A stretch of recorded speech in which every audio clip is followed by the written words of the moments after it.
Hello, we are live at Naija Lives Matter. We are going to be having some fun tonight.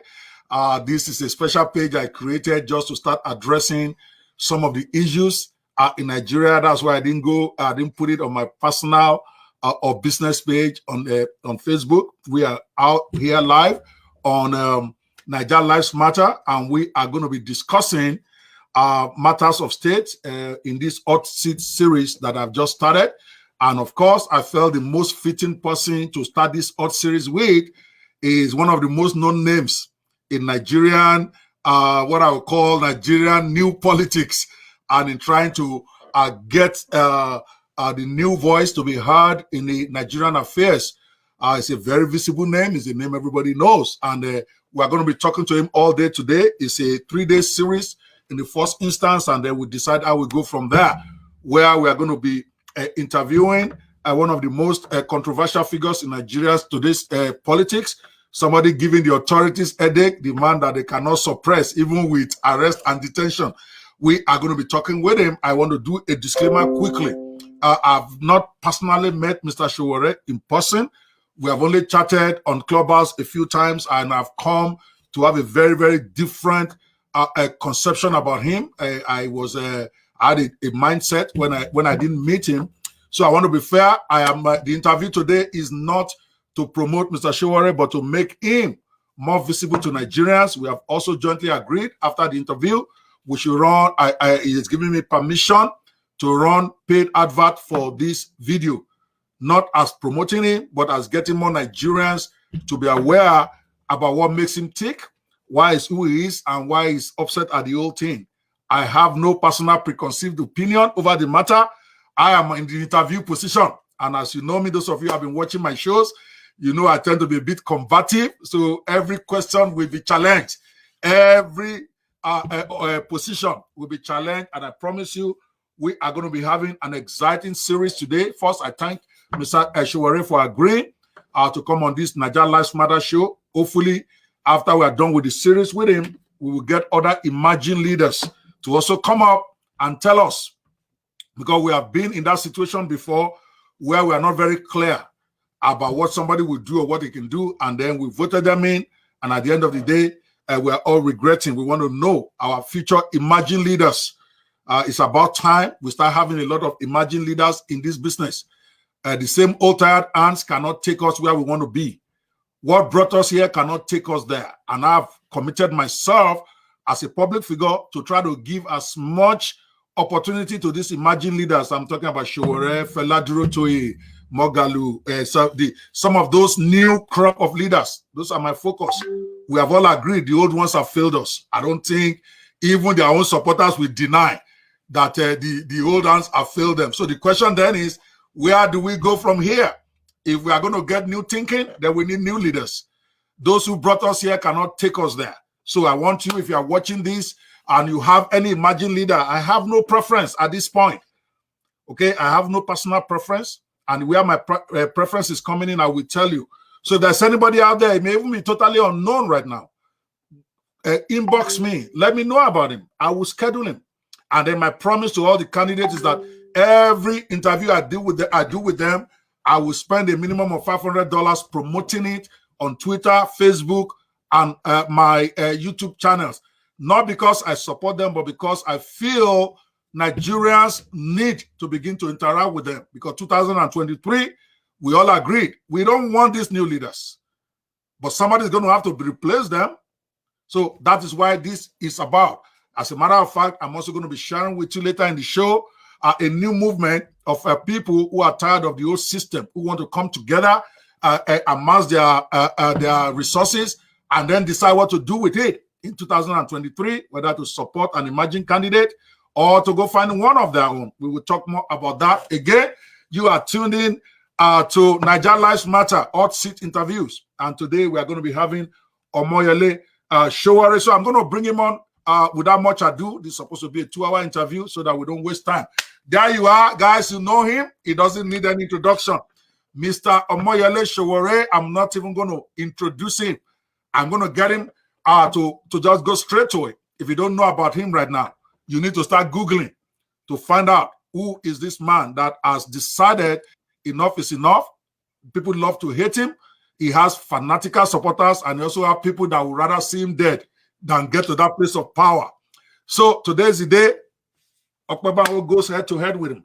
All right, Mr. Sowore, welcome to the show. You have had me in the studio. I want to appreciate you for your graciousness in agreeing to this interview, because you don't really know me well. We have not interacted well. As a matter of fact, we have disagreements on many issues, but you decided that you are a man. You are going to stand up. You are here, and I want to really, really appreciate you. All right, so let's go to it. All right, rather by way of your introduction, okay, I'm going to ask you, what do you really want? Why revolution now? Go, tell Nigerians. Well, thank you so much, Dr. Okoye-Banwo, for inviting me.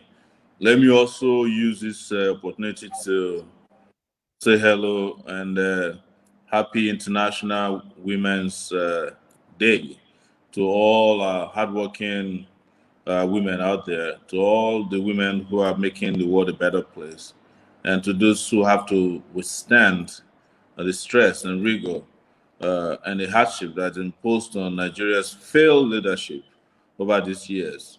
With regards to revolution now, is our position after some 30 years as an activist, after some 16 years as a journalist covering all kinds of corrupt activities in Nigeria, and also after 2 years as someone who got involved in partisan politics and contested election at the highest levels. I contested for the position of president in 2019, that Nigeria cannot be, the stage of reform has been passed, because Nigeria cannot be reformed, and Nigeria cannot simply be wished into a state of progress by its citizens without something powerful happening, displacing the old order and creating the room and the opportunity for a new order to take over the system. And that was the idea of revolution, that we must dismantle a discredited and dilapidated system of government, of democracy, that is run by incompetent, corrupt, and people who have nothing to offer over these years.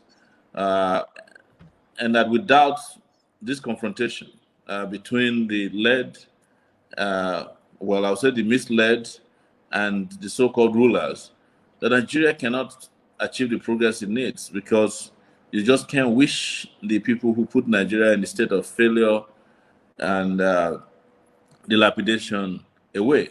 They have come to stay. This is what they eat. This is how they benefit.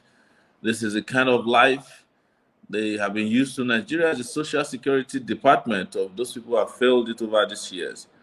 And I came to the conclusion after the selection in 2019, not an election, but selection, that even free and fair elections cannot be guaranteed to Nigeria anymore without the people of Nigeria rising up and saying, enough is enough. We want a new order. We want to get rid of the old order. And I was arrested and detained for it, and I maintained my position up until the time I was released partially. And I continue to maintain that position, that people will be wasting their time and energy, resources, and emotions if they continue to think that somehow these people who are holding Nigeria by the jugular, who are choking us, will somehow give up and just say, well, we're tired of making you suffer. Now you can have a fresh leash of life without a fight. So that's what revolution now is about. All right. Before we go even to the substantive questions, by the way, those of you watching, this is at least a 3-day series. We are going to focus on specifics as opposed to the rhetorics. What will Sowore do if he eventually gets power, and we wish him well? That is going to be the meat of this interview. What we are doing over the next 5 to 10 minutes is more or less an introduction. All right. Mr. Sowore, you have mentioned and you have repeatedly said this, and it's something that I will need you to clarify for me. You keep saying that selection, the leader was selected, you are rigged out. But the truth of the matter is that, were you really rigged out? Or is it that your supporters did not go and get PVC, or your supporters did not turn out en masse? Because from where I am standing, and I need to be corrected, I don't think it is true for you to claim you are rigged out. I think it's more of you not having enough supporters. What say you, sir? No, that's not correct. In 2019, Nigeria did not have an election. It's only when you have an election that you can even talk about being rigged out. What they did was to package people who participated in what they called election, got people voted, but their votes just didn't count because they have shifted the power of voters to the power of collection of results. So whatever you voted in the polling booths or polling units did not reflect in the outcome when they come at night to the collection center. So that's why I disagree with you that we're rigged out. We weren't rigged out. There was an election. And you can't talk about an election when the conditions for elections are not met. Fairness, freeness, and transparency and participation. None of these things happened. Our people actually got PVCs. That's the voters card, permanent voters card as they're called. A lot of people got it. A lot of young people. Nigeria had over 20 million voters added to its voters roll in 2019 because people were excited about it. All the celebrities were asking us to get PVCs. We did get.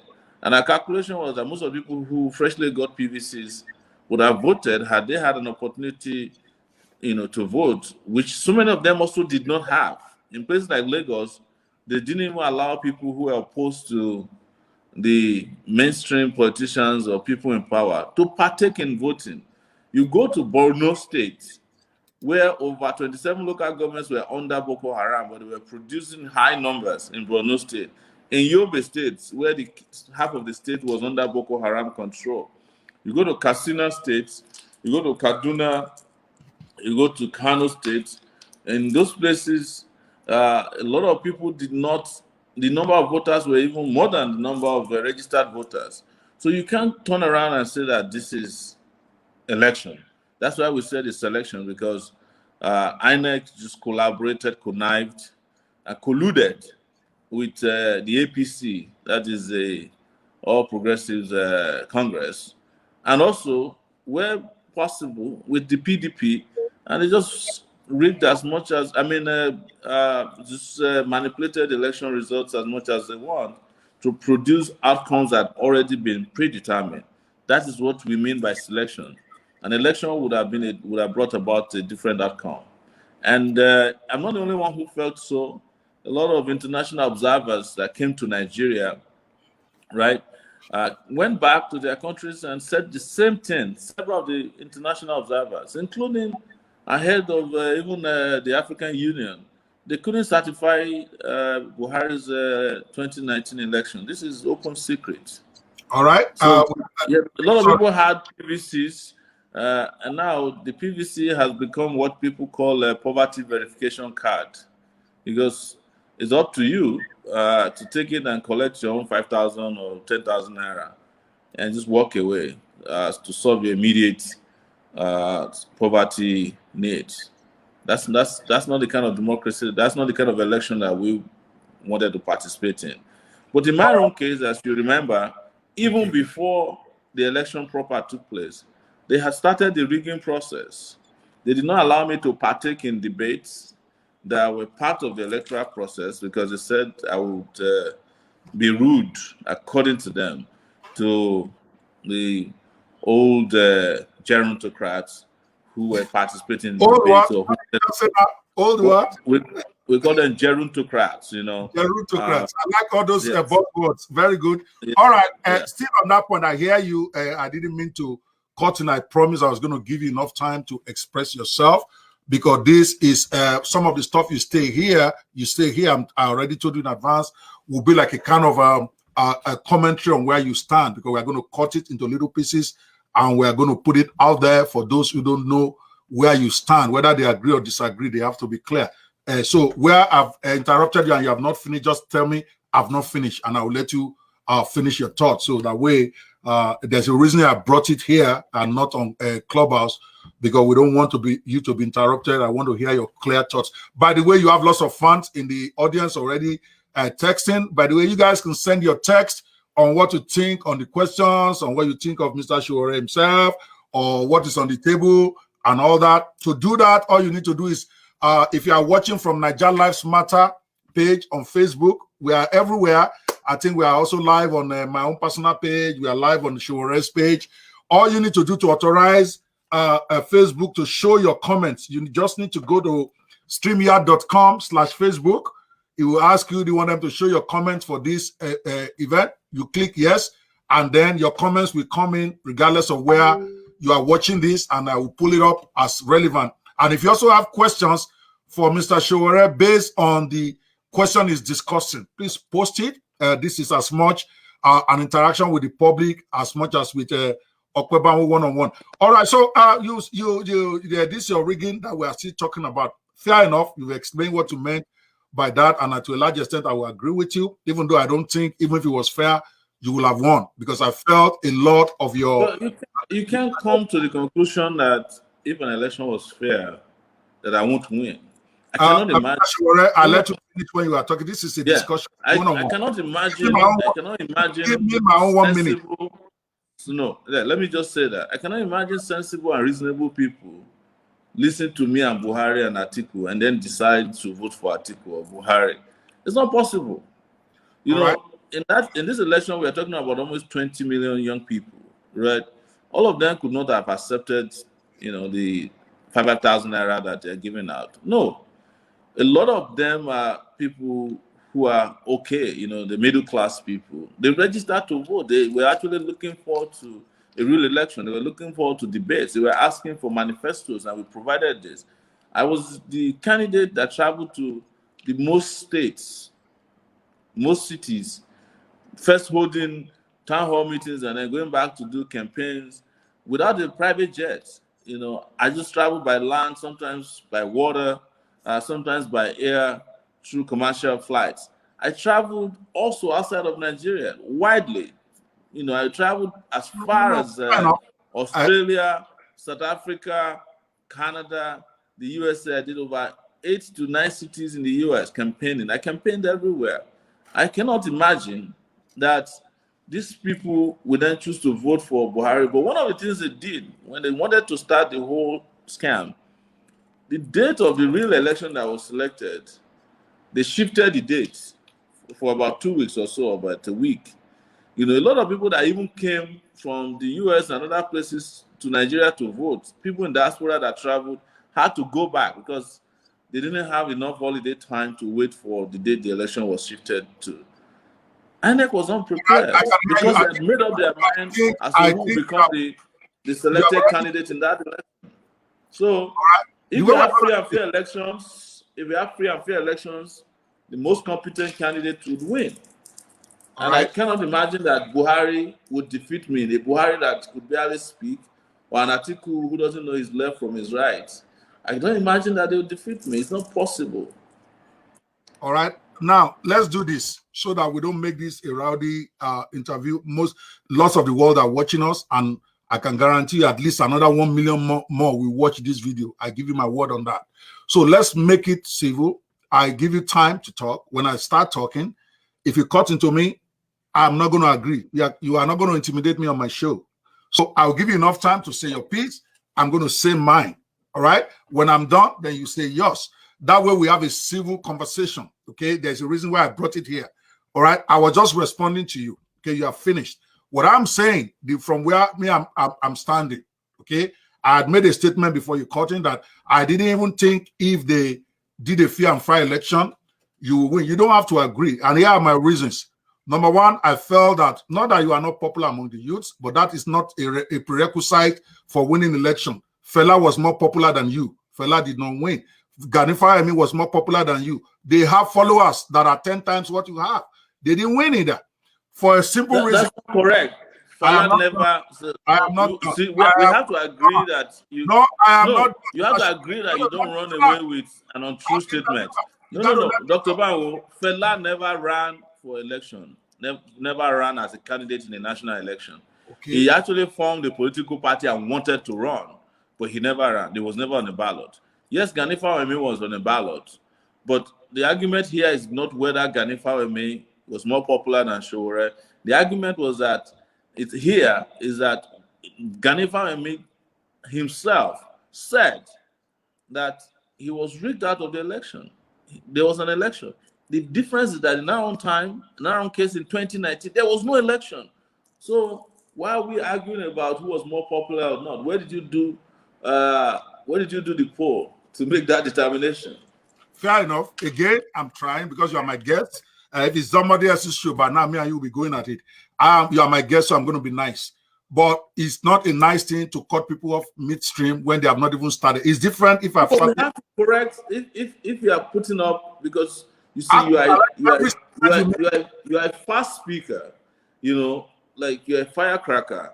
If we allow you to walk away with opinions or facts that are inaccurate, then we are doing the public a disservice. That's exactly why you. So want to rumble, and I will rumble with you, because every statement you make, that's fine. Every statement you make, I could also cut you in and challenge you. But then Nigerians will not get the opportunity to hear both sides well. This is a problem, because if you do this in a debate, just like Trump was doing, you will come out as very rude, even when you are correct. I'm just saying. But you want to play the game? Trust me, I'm a rumbler also. We can go at it. Then both of us will look stupid to Nigerians. You let me finish? Then I don't look stupid. Okay. That would happen. That's what happened with Trump, in my own opinion. Even though I was even a supporter of his, I thought he's just coming in and instead of waiting for one guy to finish and say his piece, to me, it doesn't sound presidential. But I hear you. You are who you are. You got to do your stuff the way you want to do it. I've just given you fair warning. Okay. My point here is, again, that I will still try to make. Because if we don't learn from the past, we are bound to repeat it. I agree with you. There's rigging. Any blind person agree that is rigging. And maybe we can get into, okay, you cannot say from your point of view that there was rigging or there was no election. You can't say somebody didn't win. I get that point.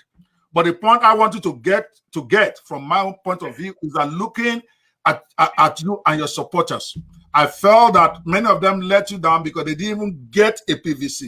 So what I expect you to take from that, of course, you can choose to take or not take it, is that is a big part of what you need to go, because you've got these guys, but many of them, they are right here on screen, and I'm going to be putting up their info, their stuff, their comments here. You put your life on the line, but putting life on the line is not enough to win an election. They have to have PVC, they have to be eligible to vote.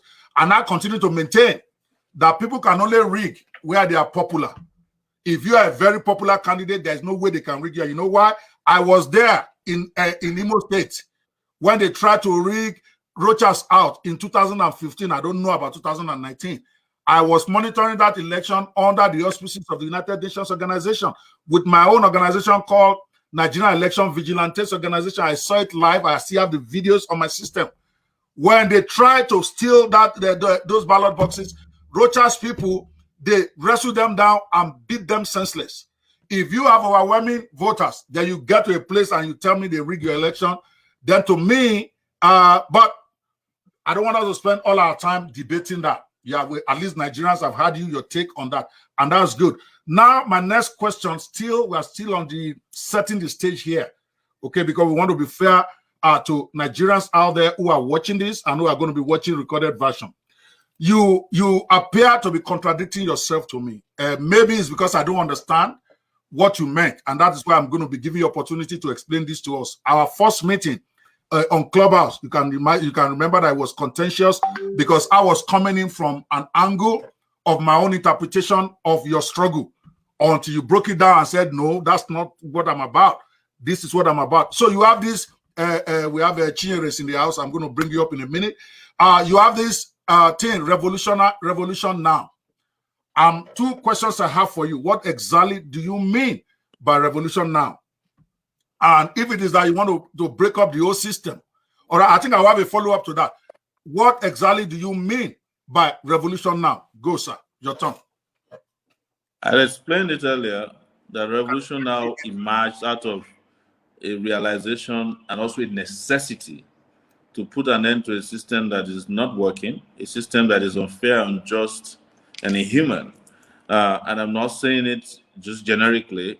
I have facts to support this, that Nigeria cannot, or the people of Nigeria cannot continue to bear the burden of leadership failures and accept that in every election cycle, or they'll be told to wait for another 4 years each time they are confronted with insecurity, unemployment, corruption, incompetence in government, total breakdown of law and order that we have seen. And the revolution now was to challenge that and put an end to that system that doesn't work for everybody or anybody. It works for only a few, not up to even 1% of the populace.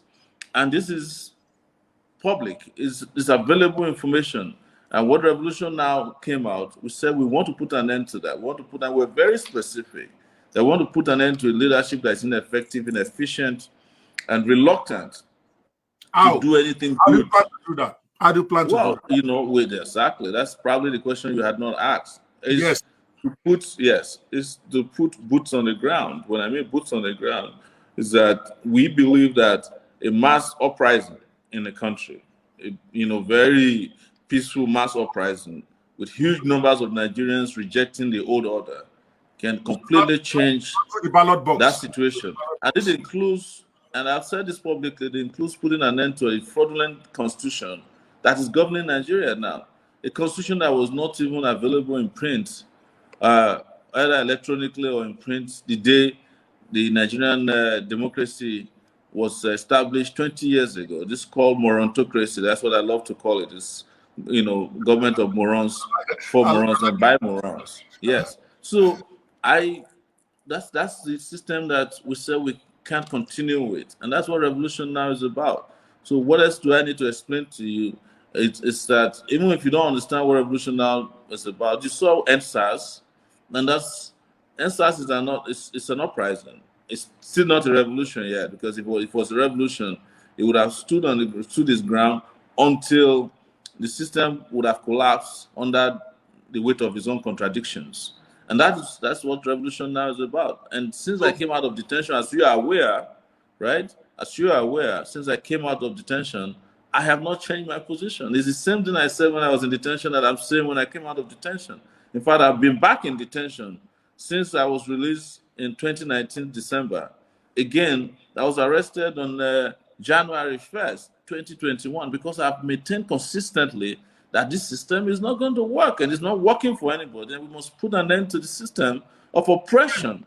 The part I'm not clear about, and you have clarified it, is that you are saying that this revolution now is actually going to be accomplished by mass uprising, not through the ballot box. Basically, I just needed clarity there. And we just had a conversation about the ballot box. There's no ballot box anymore. They have destroyed the ballot box. All right. Anybody that is asking for a ballot box is assuming that there's a ballot that is coming their way. They no longer use the ballot box has been desecrated. Nobody believes in it. Nobody uses the ballot box anymore in Nigeria. It's just a subterfuge. It's a facade to create an impression that somehow, if you wait for 4 years and you are unlucky enough to obtain what they call the PVC, the poverty verification card, and you go to the polling unit, they will give you the outcome of your choice. That has not happened in Nigeria since 2019. The elections that took place after 2019 were terrible elections. They did not meet the standard for elections. The Tatata election that happened in Kogi State, where that criminal became governor again, is that an election, or is it the one that happened in Bayelsa State? I hear you. Or the see and buy election that happened in Ondo State, where you stand there at the ballot, at the polling unit, and they're haggling and paying people off and collecting, their PVCs and using them to thumbprint multiple times. Is that election? You were mentioning Imo State in 2015. Did you forget? Probably you didn't hear about that. That the same Rochas Okorosha had to hold a gun to the head of the electoral officer in the returning officer, to announce him as the winner of the senatorial election, which he didn't win. The man came out and said, no, he didn't win, but he's now a senator. So progressively, the Nigerian ballot box and its credibility has been eroded. And I can't be deceiving you, I'm be deceiving myself that if you wait for another until 2023, you hide in a corner, you can just jump out of the bush and go and vote again, and the election will count. Who's going to count it? The same INEC that is corrupt, that is compromised, that doesn't care about, the tenets of democracy? Or is it the Nigerian army or the police who are now participants in the process of desecration of the electoral system that will give you a fair outcome in an election? It's not going to happen. All right. So if you think this happened in 2015, you know what that happens. We cannot spend 1 hour repeating the same. I hear you 100%. You've said I'm not repeating the same thing. I'm giving facts. Okay, now let a follow up to that. Okay, I hear you 100%, and there is a reason why we are doing this, and I'm glad you have been very vocal about it. I did promise I'm going to let you hear it out. Now, a corollary to that same question, and that is where I am confused. I hear you clearly what you are about, but then why are you contesting under a system that you agree is broken down? That is the contradiction I have a problem with. You have a party. Sir, let me finish with all due respect. Okay, let me finish my question. So you have mentioned that you don't like the system, and I get you. I myself don't like it. Now, your stated intention to go away with it is mass uprising and taking it by force, so to speak. Then why do you bother incorporating a party? Why are you bothering running as a presidential candidate in the same system that you think is rotten? Now, go, sir. Your turn. In 2018, when I started running, even before I started running, the word revolution had always been part of my agenda. It's always been part of my campaign. And anybody who listened to my campaign, which a lot of people have said is flawless, in 2018 and 2019 knew that I said it clearly, that the system is rotten. But if I don't test the electoral process so that people understand whether it's legit or not, people will say to you, oh, you had a chance, you could have run and won the election and changed the system.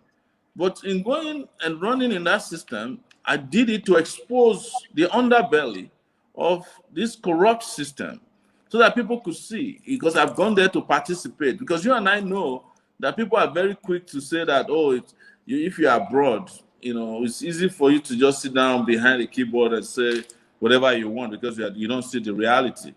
It is the reality that I went to see. But even before then, I'd always said very clearly that if we win that election, in itself, it will be a revolution. And when we came out of the election, we explained what the electoral process was. There's nobody here who disagrees with me that there are no elections happening in Nigeria anymore. Those who are afraid, who think, well, we're asking for too much by asking for a revolution, will say, well, why don't you go and try your luck? Even state governments who run their own electoral committees or processes don't allow elections to happen for local government elections anymore. So they've closed the window for democratic elections to happen. The only other alternative is for us to fight to expand that democratic space by putting our feet to the ground. So you mentioned that, oh, I created a political party. It is yes, because when I was running in 2018, I couldn't find a political party that would accept me because they said I was too radical. I had to go on the ground to register a political party.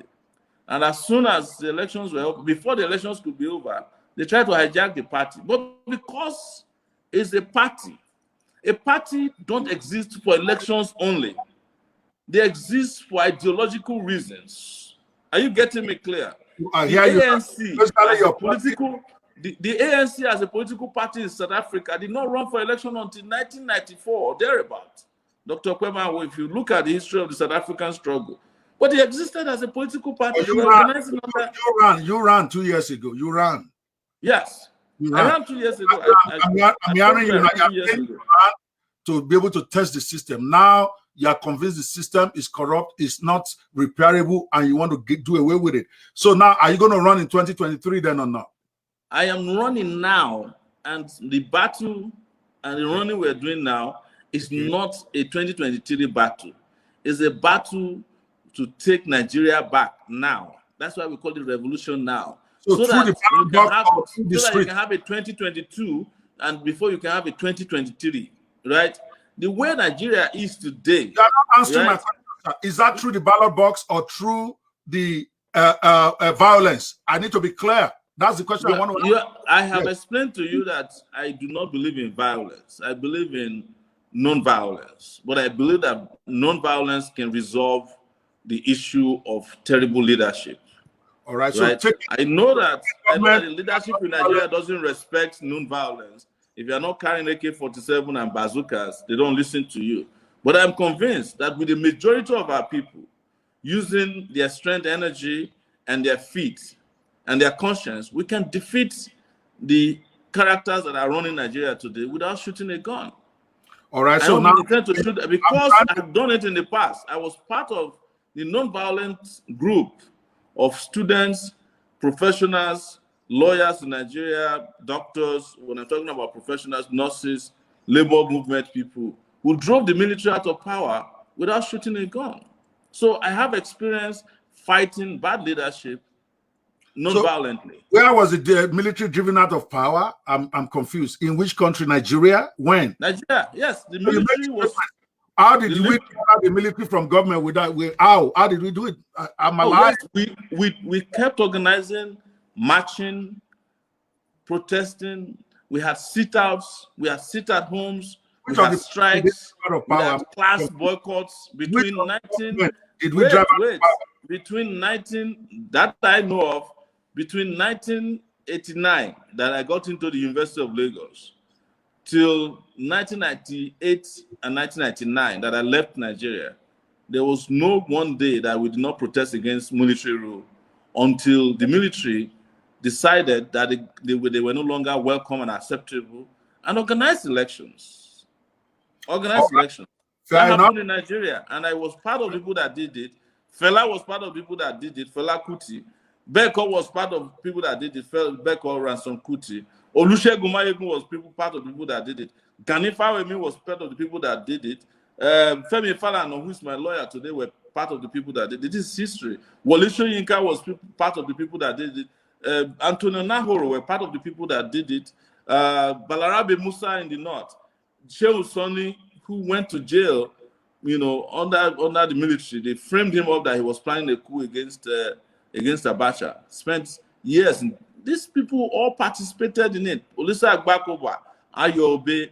So what else do I need to tell you? Abiola himself, who was a candidate who won the election, and his election was annulled, which led to the escalation of the political crisis. They were the part of the people that drove the military out of power. The military didn't leave on its own volition. Had we left them to their own devices, the military would still be in power today. Had we left Obasanjo to his own devices, he would have done the third time and probably be in power today. There wouldn't have been an Yaradua or a Jonathan or even the mannequin at Aso Rock today. This Mr. Haji Buhari, who is neither here nor there, who nobody knows what he's doing, if he's alive or not. So I'm just giving you the background information. Like I said, I will avail you with facts, that can help you understand where I'm coming from. No, okay, fair enough, sir. I just want to be sure. I guess it's a matter of interpretation, because the idea that you drove the military out of power, you and some people drove military out of power, is an idea that I actually don't believe happened, because I was there, and I could also of course pressure will always keep going, but I think it's more of an exaggeration to say you drove the military out of power. But I hear you. It's not an exaggeration. It happened. It happened because the military was forced actually to a negotiating table. I wasn't there because I wasn't interested in it. I left Nigeria in 1999. But they were forced to negotiate with civil society. They were forced to call people and say, "Look, we're leaving, and go and organize yourself and have elections." I don't think they would have left had the pressure not been so much that they knew that nothing else was acceptable. Okay, fair enough. Fair enough. Just a second here. I'm trying to make sure I have my questions up. All right, let's go to the next thing. I think is a good background that we're laying here. One more issue, and I'm going to beg you to let me finish it, because I know it's one of the areas that really ticks you off when somebody says it. That's why I'm prefacing it for you to calm down as I'm going to say this, because before I finish, you probably won't let me. But I think, and I'm coming in again, I did promise you I'm going to come in from the angle of an observer, somebody who's observing and being very objective without an opinion that is tilted to you or against you. If those who are watching this, if they were to watch my last broadcast on my personal page, on my business page, you will hear the last 10 minutes of it. You all will hear me recommending that I think the person to lead this fight now is Sowore. So I have nothing against him. I myself have endorsed him on my own platforms. Just the very last video that I did, it was the one where I was calling for end Buhari. And I'm saying if we're going to end Buhari, we need a focused leader, somebody with who's ready to put his life on the line. And I made a good argument about why a Sowore might be the guy we need. And not necessarily talking about the presidential election, but we really want to have results on the streets. We need a street fighter like a Sowore. So there is no animosity here. But I have a question for you that I think might be accounting for part of the reason why you probably are not getting the leverage that you need. It seems that a section of the public, maybe the youths that are supposed to be your powerhouse, you have some credibility issues with them. Some of them don't want to have anything to do with you because they feel that you were I don't want to use a negative word, that you're a co-conspirator with the powers that be, that you fought, you are making someone like Asiwaju look good when it suited you. Now that it doesn't suit you, you are shouting revolution now. What say you to that, sir? Go. No, Dr. Kwebanwo, Yes. you've reached a level where you can't just say things that are not accurate. When I say they're not accurate, is that when you throw I ask you a small, you just calm down too, right?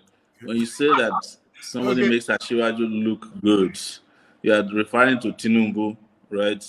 And the question will be to you, before you came to that conclusion, have you read my background?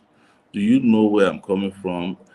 To the point that, can I say to you that by 1992, when Bola Tinubu was a senator at the Nigerian Senate under Babangida's diarchy, they had an arrangement where Babangida was a military president and they had civilian governors and senators at that time. That's what we call a diarchy. Have you ever seen anything I said in support of Tinubu? In 1992, if they call a meeting of political juggernauts, I was already the student union president at the University of Lagos. If I'm sitting in front, Tinubu would be sitting in the audience because we were firebrand. And I was young. In 1992, I was 21 years old. So where did it come from that I make Tinubu feel good? Is it the story about his drug history? He used to do heroin business in Chicago. And he had collaborators, including his wife, who is a senator now. And I went. Tinubu deals in drugs, and his wife. Is that your statement? Yes, yes. This is public record. Yeah. Okay. So I was the only person. I went to Chicago and purchased the records. You know how records are purchased in the US from court records. If they have been long there, you have to pay for each page that you photocopy. It's supposed to be a public document. I purchased it and put it out, detailing his drug history. That information is out till tomorrow. It came from our outfit, Sahara Reporters. Documented. I also uploaded at that time the documentation from that conviction. He wasn't convicted. It was those days that the US was probably still easy on drug dealers. They will, in place of conviction, they will seize your money. I think they seized about $600,000 from him. So where do you get the impression that I make that person look good? Where? And there's no reporting that is going on about the corruption that is going on in Lagos that does not have an imprimatur of Sahara Reporters breaking the stories And I think it's as they're happening. doing investigative reporting. Sir, And I've told it publicly. And if any, let me just finish, sir. Let me just finish. You know, I've told it publicly that if anybody ever seen me in his house before, they should come and put out the date and the time. I've never seen Tinubu. I only met Tinubu only once in my life in 1999 before I left Nigeria on the street. I was with Dr. Fashion, Frederick Fashion, late now, and Olarewaju Suraj. She's still alive, young guy, an anti-corruption fighter in the country. Dr. Fashion said, "This is the person they call Bola Tinubu." And because he was from Nadeko abroad, we greeted on the street there. And that's the first and the last time I met this person. I've never seen him since then. I have no relationship whatsoever with him. But because of the kind of difficult job I do, which is offending powerful people, they weave all kinds of stories. Oh, Sowore works for Tinubu, Sowore works for Buhari, Sowore works for APC. Then there was a time APC now started saying that I'm working for PDP because I started exposing their own behinds in their corrupt activities. So we have people like me have to live with that. But honestly, I don't expect people like you who could just do a simple research to repeat the same in public or on a platform like this that I make Tinubu look good, except you can present one article or a video, because I'm vocal enough to have recorded my activities over these years, that's in which I made him look good. Just one. Again, I'm sure you can't find, but you just throw it out there in a manner that makes it look as if it's true. And the truth is that it's false. Are you done, sir? I'm done. All right. Now you need to pay attention, sir, with all due respect. You are my VIP guest, and I'm trying very hard not to get into a contentious thing, but we are going to get into it very soon. Don't take things personal. I didn't say I said this, or do you want me to go show you articles on the internet, thousands of them that are saying it? I'm giving you opportunity to explain, and you have. Don't make it seem as if I am saying it, because you are saying you don't expect somebody of my level to say it's a question that is out there. And as a president, do not interrupt me. Let me finish. I gave you 5 minutes. Okay. What I'm saying to you is that the reason why we're having this show is to give you opportunity to clear the air about some of the stuff that is out there that is that may be affecting your credibility. And I brought one of them up. I have not said, I was clear at the beginning that I'm not going to voice my opinion here. My job is as an interviewer. Okay. I'm not debating you as a presidential candidate. I am not debating you as a politician. I am here to give you opportunity to say your piece about issues that are out there. Just like, for instance, they said the SARS people rejected you from addressing them. I'm not the one saying it. It is out there. So respond to the question out there. Don't make it personal, because if you make it personal, let me finish. Due respect. Let me finish. No, this is my interview. You are going to let me finish. When I'm done, I will ask you. I gave you time. When you are done with this, yes. Let me finish. Interviewing with me, right? I will interview with other people. Yes. You also have to understand that there's nothing wrong with it if we get into a hot debate. You invited me. You know that we are about to have very difficult conversations. You introduced me already as a controversial person.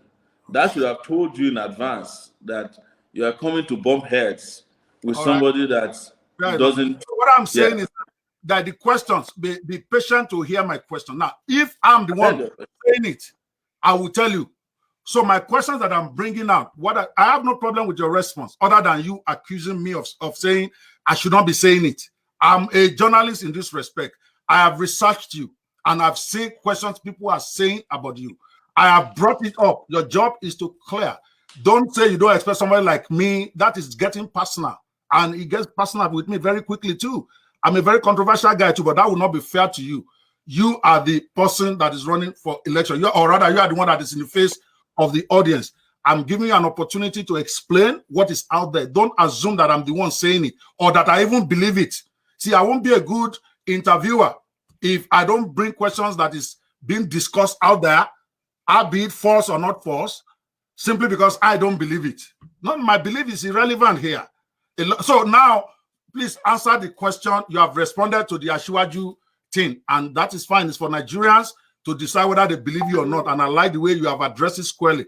Now, also, part of the credibility issues I think you are facing, which was really my question, Ashiwaju just came in as an aside, was that the youth that is supposed to be your hottest constituency, they don't, all of them don't, most of them, or many of them, let me be careful about my words now because you tend to nitpick.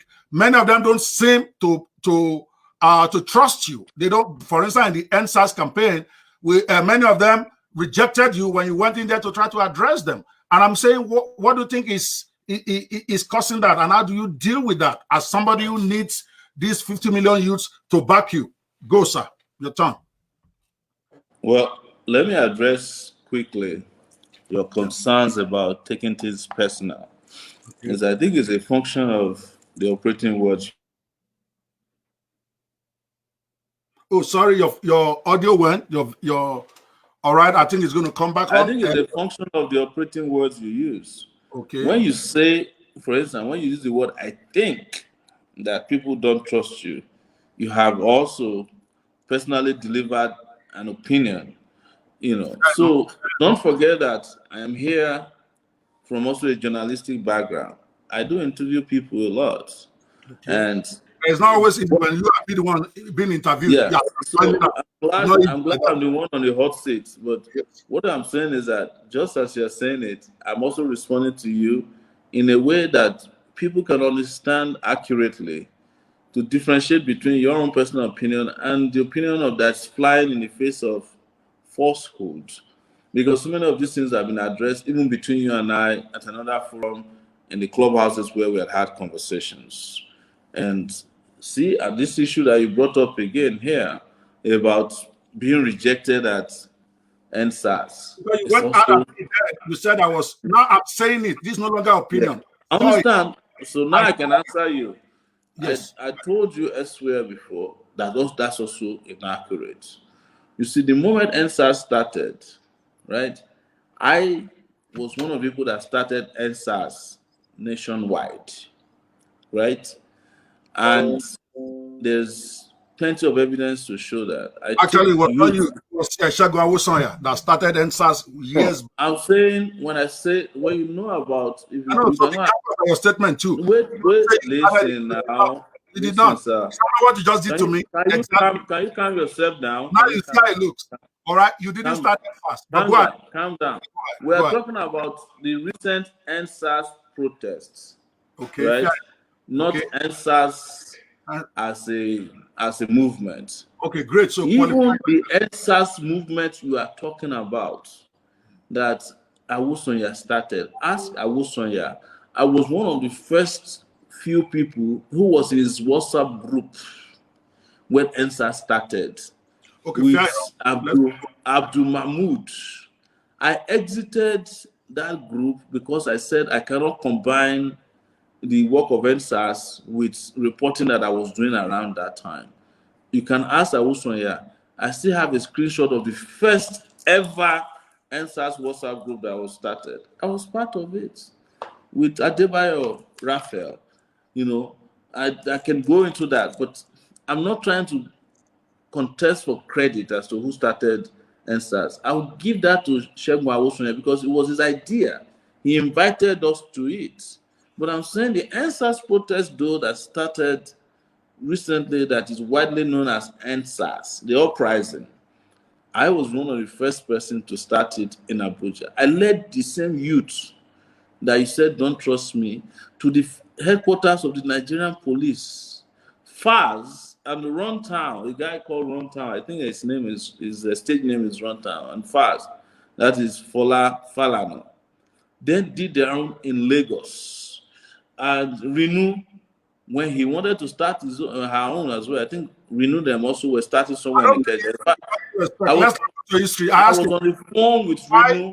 I just want to give you, if you don't want me to, if you don't want me to speak, let's end this interview because when I speak, you don't let me speak. when you speak and when I try to cut in, you said I'm being disrespectful. Let me finish. I'm just saying that whatever happened in that one instance that you are using doesn't represent the facts. The fact was that I walked into that place, they made up a story that I was coming in from the National Assembly, even though I came in from an Uber, right? And I confronted them. The problem was that they said that I'm wearing Revolution Now t-shirt. And I said to them, this is on record, I said, how are you different from Buhari if you criticize or if you tell people what to wear to a protest? I disagreed with them vehemently. They didn't know what to do. And they said, leave. And I said, calm yourself down. And then they took a shot of that argument, ran with it. But I stood my ground, and the same persons came, because this was live on my page. You can go and look at it. This is why I ask you to do maybe a little bit of background research and work before you make assumptions or think about anything and put it in public. So many of them came and apologized to me. I left when it was time to leave and continued to participate in NSAS protests till the end. In fact, when everybody had gone away after the shooting at Lekki, I led a group of youths to go to the airport to do a graffiti at the airport. The graffiti is still there at the Nnamdi Azikiwe International Airport in Abuja.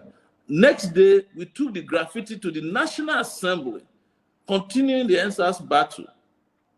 So I am just explaining this to you so that you can have a grip of what it is and not run with facts, opinions that are not facts, that might also impugn on your credibility as an interviewer in the future, because you're going to need your own credibility as well, right?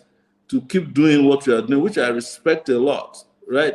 No, my credibility. What you are doing now reminds me of one Pastor Adelaja during the election in 2019. He wants to interview all of us. His name is Pastor Adelaja. I think he's in Ukraine. I want to interview Sowore. I want to interview Kingsley. He interviews everybody. And then he turns around at the end to go and support Buhari and lost credibility. I'll say that publicly. So as much as you think I need my credibility intact, you too need your credibility intact as an interviewer. You do. We both do. I just want to know where you are done. See, because all right. See, I think let's do it this way, because again, I know my weaknesses. I'm also very feisty, and I don't want to come across as bringing in a guest and not giving that guest opportunity to talk. Okay, that will not be fair to you because you chose to come in, and I appreciate that. So rather than us jumping in at ourselves, why don't we agree as gentlemen now? All right. When you are talking, okay, when you are done talking, you say, I'm done. I do my turn. When I'm done, I say I'm done before you jump in. Can you do that? Can we agree as gentlemen to do that? That's fine. Go ahead. Let's go. All right. So the reason why I raise this issue again, I don't want people to lose sight of the reason why I do these interviews. My interviews is to put everybody I bring here on the spot, on the record, to explain issues that I believe surround them and also articulate their views on issues, for the simple reason that we have been misled before, where we all get very hot about a candidate without having clarity of what it stands for, something that we can then hold them to if they get in there and they misbehave. It does not speak to my own preference, okay? My preference right now, if anybody were to ask me, would be an organization called This Ends Now, which actually just even started yesterday. I give them my support. I support them. They are not even run. They are not politicians. They are just people in diaspora and locally who are opposed to bad governance. If I have any, what I call bias sympathy for anybody I bring here, it's going to be that organization. Whether fella comes here or not, I'm going to interview him like an objective person. It does not mean I support him. So like that gentleman in Ukraine, I don't know what he told you guys before I started interviewing you. My interviewing people does not mean I support them or don't support them. At the end of the day, I still have to make a decision on who I want to support. Okay? So if that man clarified that, there should be no reason why you should be disappointed in him if he decided that Buhari was the guy that will do it, what he believes is his opinion. And so, but let's come back to the issue. Because now I will I feel, now I'm talking from me observing you, observing the scenario surrounding you. I'm not saying I'm correct. I'm just saying like an objective observer, because I do like you a lot. And I felt part of the challenges you are having right now is that the youths that should be 100% you were not, and that some of them during this NSAS, they, rather than embracing you, they rejected you. I'm not saying negatively. I'm saying that's what I observed, and you lost your temper in that clubhouse, and that's why I brought it up again, because you have not clarified for me. Now you are clarifying a bit. They did reject you at one location, but you stated your ground, and then it was just a one faction, and then they apologized later. Do we agree that that's what happened, or you don't agree? I'm done. I disagree. I'm just telling you. You just said that I was rejected at one location. There was no two locations to it. We were at the front of the National Assembly. I arrived there, and they said I was wearing Revolution Now T-shirt, and they don't want Revolution Now. And I told them it was wrong and discriminatory, and that this is the same problem that we're facing. What does SARS do? They discriminate against people because of the clothes they're wearing or their haircut. And they realized very quickly that what they were doing was wrong. And because I stood there and kept addressing the issues, so many of them left, and then some of them came back later and said they're sorry. And I continued with them until it was time to leave, and I left. All these things were taken down. It was available on record. So I'm just saying there's always a lot more than what you hear sometimes when it comes to people like us. But we understand I've lived through this for 30 years. I attended the University of Lagos. I was fighting cultism when I was in the university. The university turned around and said I'm a cult member myself. Expelled me and seized my results. So I'm used to this level of victimization, either because of ignorance or malice. Because I have to be open with you that I offend very powerful people, and they do everything they can to get back at me whenever they have a small opportunity to do so. It's the reason I spent 5 months in detention in 2019 for a simple reason. After 2 weeks in detention, Buhari sent a delegation to me asking me if I wanted to make amends, and I refused. And they left me in detention for another 5 months because I took a principled position that I can. In fact, they went to my lawyer, Femi Falana, and said, if I could apologize publicly to the president, they will leave me. And I told Femi Falana, I don't even need to tell him that it's not going to happen over my dead body. That made me spend 5 months in detention under a democratic era. And you see my notes here. They broke it on January 1 because I went back on the streets covering youths that were protesting against the government. A police officer came, about 3 trucks, and they started beating us up and beating them up. And when I approached them, they pounced on me, broke my nose, and I spent 11 days in detention. You are aware of that. So when you take principled position, you suffer the consequences, Doctor.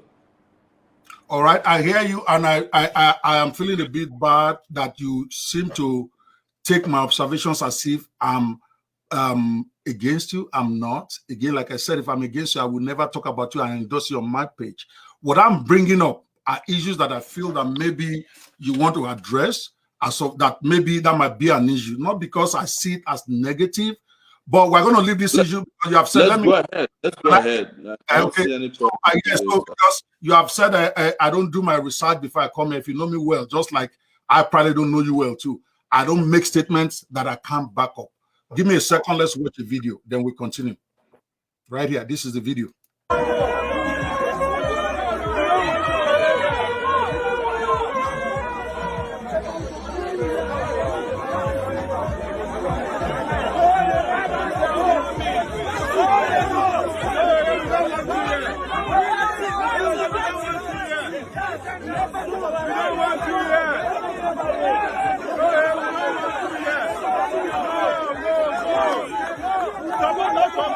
Support us on Twitter.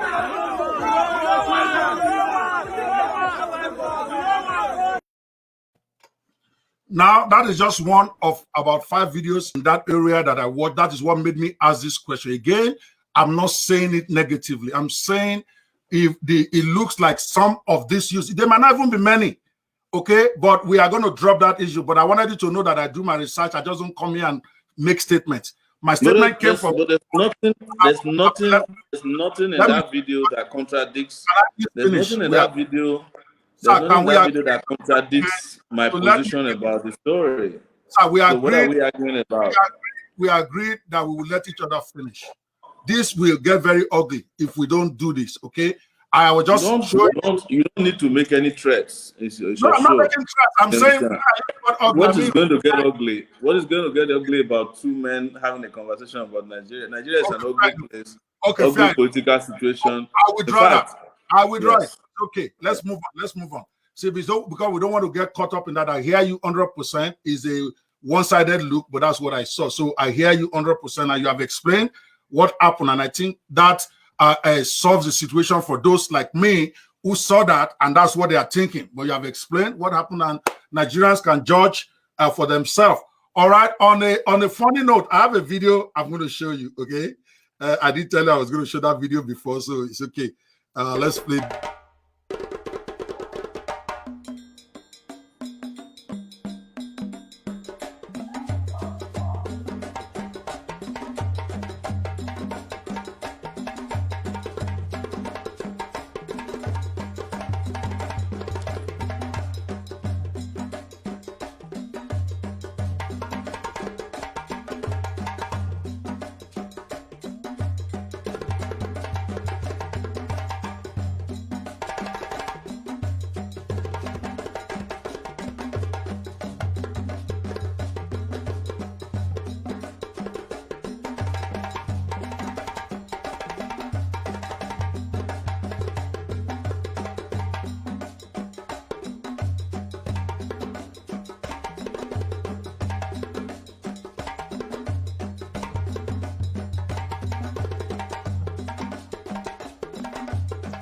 Nigeria has no adopted state religion. So if it decides to have a traditional, or if it decides to worship Sango or Ogun or whatever God decides to worship, and decides to have his chief priest in the court as we have him today, I think it's within his rights to do so, because in Nigeria we don't have a state religion. So traditional religion is also permissible and allowed under our constitution. To very serious matters, very serious business of court today. The states commenced a proper trial today. They called the first witness who came to court to testify. Sorry, I stopped the video not because I didn't want to hear the full of it, but I wanted to just comment on that part about bringing juju men to court. Now, is it your position? Because again, I have no friend when I'm interviewing, and I'm glad that you're a stand-up guy. You can speak for yourself. Now, was that just a fun thing to intimidate or to, I don't even know what it is. What was that all about? Like, are we going to be looking to a Sowore that is going to be using juju man in office when he becomes president, or it's just fun? Again, it's a question for you based on my observation. No comments either way until you comment. Go, sir. Well, you know, I'm an African, right? And I have a problem when people describe African culture or tradition in ways that I feel denigrates our culture. You know, calling somebody who came to court in an African attire or even his own spiritual conviction a juju man doesn't sit very well with me. It just makes me feel like Africans always think that they're inferior to other cultures, especially Europeans and Arabs. You see, Christianity is the juju of Romans, right? Islam is the juju, what you call the juju of Arabs. We adopted them, we accepted them before they arrived on our shores. We had our own way of life. We had our own spiritual ways of dealing with things that are afflicting us. Some of us still do that. We still go back to villages where there are traditional events. Would you call traditional weddings, for example, a wedding of Juju man? But I know that as Africans, we are the only race in the whole wide world who gets defensive when our tradition is introduced in any culture. If you go to India, right, where Gandhi was a major player in the civil rights movement there, you don't call this Sharon Juju because that's their culture. This is African culture. I don't have anything to defend. I don't have anything to be defensive about. The reason I'll say that to you is that in my previous court appearances, I had gone with a pastor. No, I didn't go with a pastor, but the pastor accompanied me and introduced himself to the magistrate and said, I'm Sowore's pastor. And we laughed over it because the judge was trying to empty the court. He said, I don't want anybody. And they let him sit down. I'd been accompanied to court proceedings by Muslims, people wearing turbans on their head. Nobody called them Juju men. But the moment we Africans see ourselves, we call ourselves all kinds of derogatory names because we no longer believe in Africa and the African culture, that our culture is not inferior to that of Europeans. In the same way people describe me because I wear a necklace that's made of cowrie shells. You know, said, oh, you are wearing juju around your neck or you're wearing juju on your wrist. You know, what about wristwatch? Is it not juju too? Because it shakes, every second. So what I'm trying to tell you is that the fact that, yes, people have, adopted foreign religion or religions that are foreign to Africa and have become title holders in those religions does not mean that the African own way of handling issues or beliefs is inferior. That's where I disagree. And that's the reason I don't have anything to explain to anybody that someone wearing clothes that are hand-woven. These are hand-woven African clothes. And, and every other thing he carried are all synonymous and in sync with African culture. Why is it that we're questioning that, whereas we're not questioning the people who accompany me to court with, wearing suit and tie, or the lawyers who wear, the European wig and gown, which you can also call juju men, but we don't because everything in Africa has always been described and portrayed as inferior, and I think that's unfortunate. All right, are you done, sir? I'm done. All right. The reason why it is important, so that you get it, the reason why I'm running this Naija Lives Matter show, I just started it a few months, and I'm going to keep doing it until we resolve some of these political issues. In as much as I can, I will try to dissociate my own personal belief from the belief of the candidate. Is for you to clarify why I think it's important. Is because religion is a big issue in Nigeria right now. People elect Buhari. And people like us having bitter regrets for having supported him in 2015. I didn't support him in 2019 because at that point it was clear to me that I made a mistake. All right, one of the things people are leveling against him right now is that he's a religious fanatic. He's a man that is trying to get Islamize Nigeria. Okay. And whether that is true or not is an issue. In fact, people have evidence that they can begin to quote. If I'm sure, if I give you 5 minutes, you can reel up 100 instances why you think that is correct. But that's not the point I want to make here. For the records, so that I'm transparent, I am a pastor. I'm an ordained pastor. I pastor a church. So when I see a future president of my country, okay, parading, I'm not saying anything is wrong with the traditional religion. Every man is free to follow what they want. But I need to know clear, and that is what we're doing, is we are putting clarity to your manifesto, okay, where you are speaking up against it. That's why I said we are going to cut every question I ask will be a video on its own, and I will push it out there for you. I said I was going to do that before we started, so there is nothing surprising that that's my own contribution to your campaign. You said clearly, and I appreciated that you don't want anybody's money. Let them go do this, go print flyers, go do this, and I appreciate that. I don't believe in printing flyers. I believe in running boosted posts of campaign promises or whatever. And I've said everybody that comes in here, I will spend a minimum of at least $500 the first week of that interview, and you're going to see me honor that. And then the more we do. But the reason why, if you are not trying to be part of the a governance of Nigeria, either through revolution or either through a clean and clear elections, if you're able to bring that about, is that what you believe on the religion is very critical, so that we don't put you there and then all of a sudden juju men are full in Aso Rock and then we are complaining. People feel that when I use the word juju men, I don't use it negatively. That's what they are. They do juju. Juju is not negative. Oyibo people might try to make it a negative thing. Juju is part of our culture. My father was a juju man. My great-grandfather was a juju man in our village. No, I don't think so. I'm not using it in the negative connotation. I'm using it in the sense of that's what is used to represent African traditional religion. And I'm not quarreling with your characterization that the white men brought their own juju and all that, but that's where we are.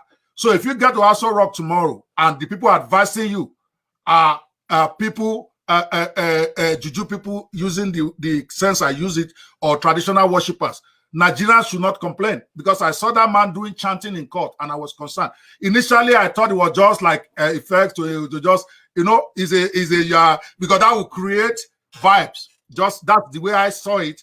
Okay, that Sowore needed people to pay attention to this so that I can ultimately send this message across. But if you are saying it seriously that that's what you believe, then it's okay. Let Nigerians not then know. I'm not saying positive, I'm not saying negative. They get a whole package so that when you get in there and they see Juju in the White House, in Aso Rock, they don't start complaining. Buhari tried to give us the impression that he's not a very serious about this, that is secular, that is going to respect all religions. But that's not what he's doing. That is why that becomes relevant. And I'm going to give you another shot to address it again before we go to the next question. I actually wanted to use it as fun initially, but it looks like it has turned a serious question now. So let's go at it. So what say you to that? Go ahead.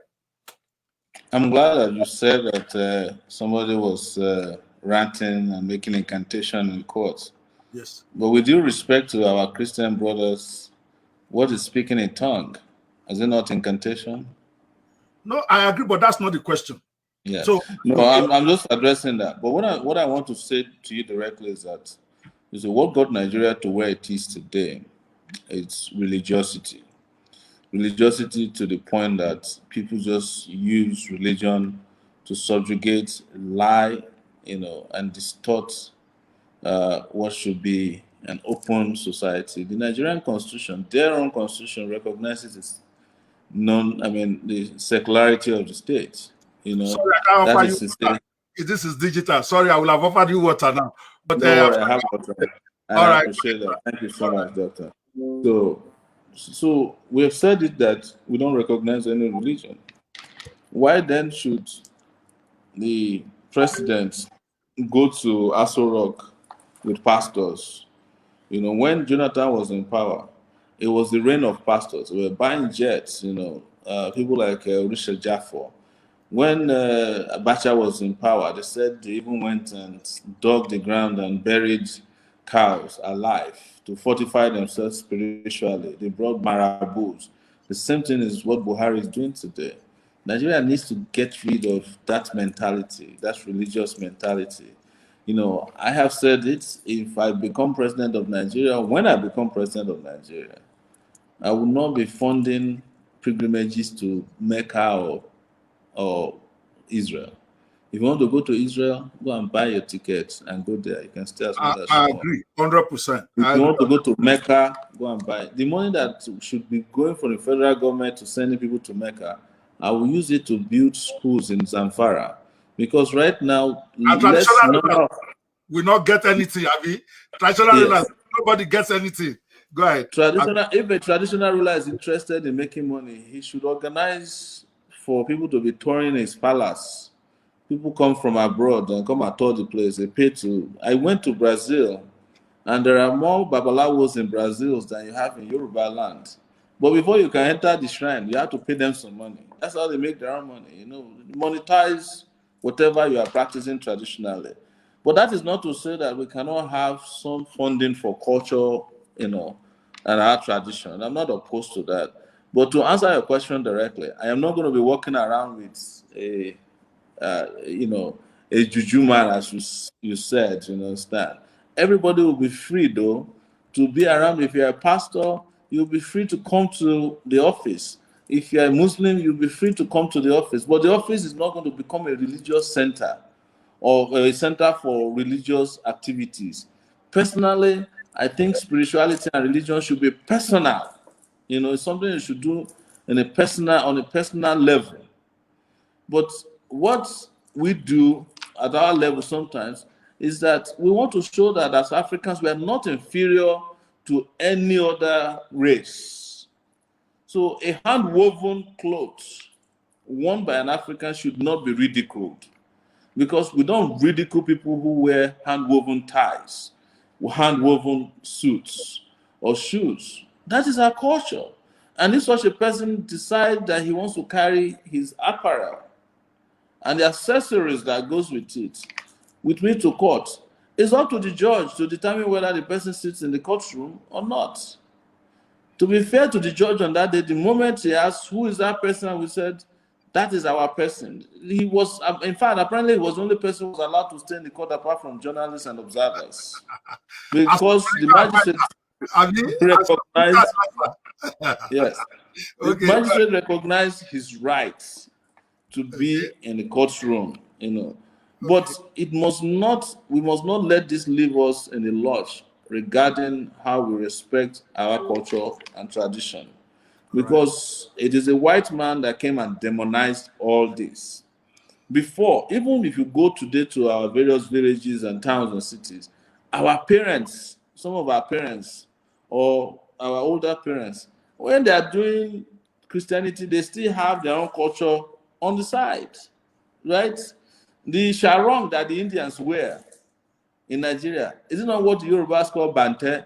You know, so because that they wear it to show their muscles, they wear it because it is hot, you know, and it's the most comfortable way they can cool their body while they go to work.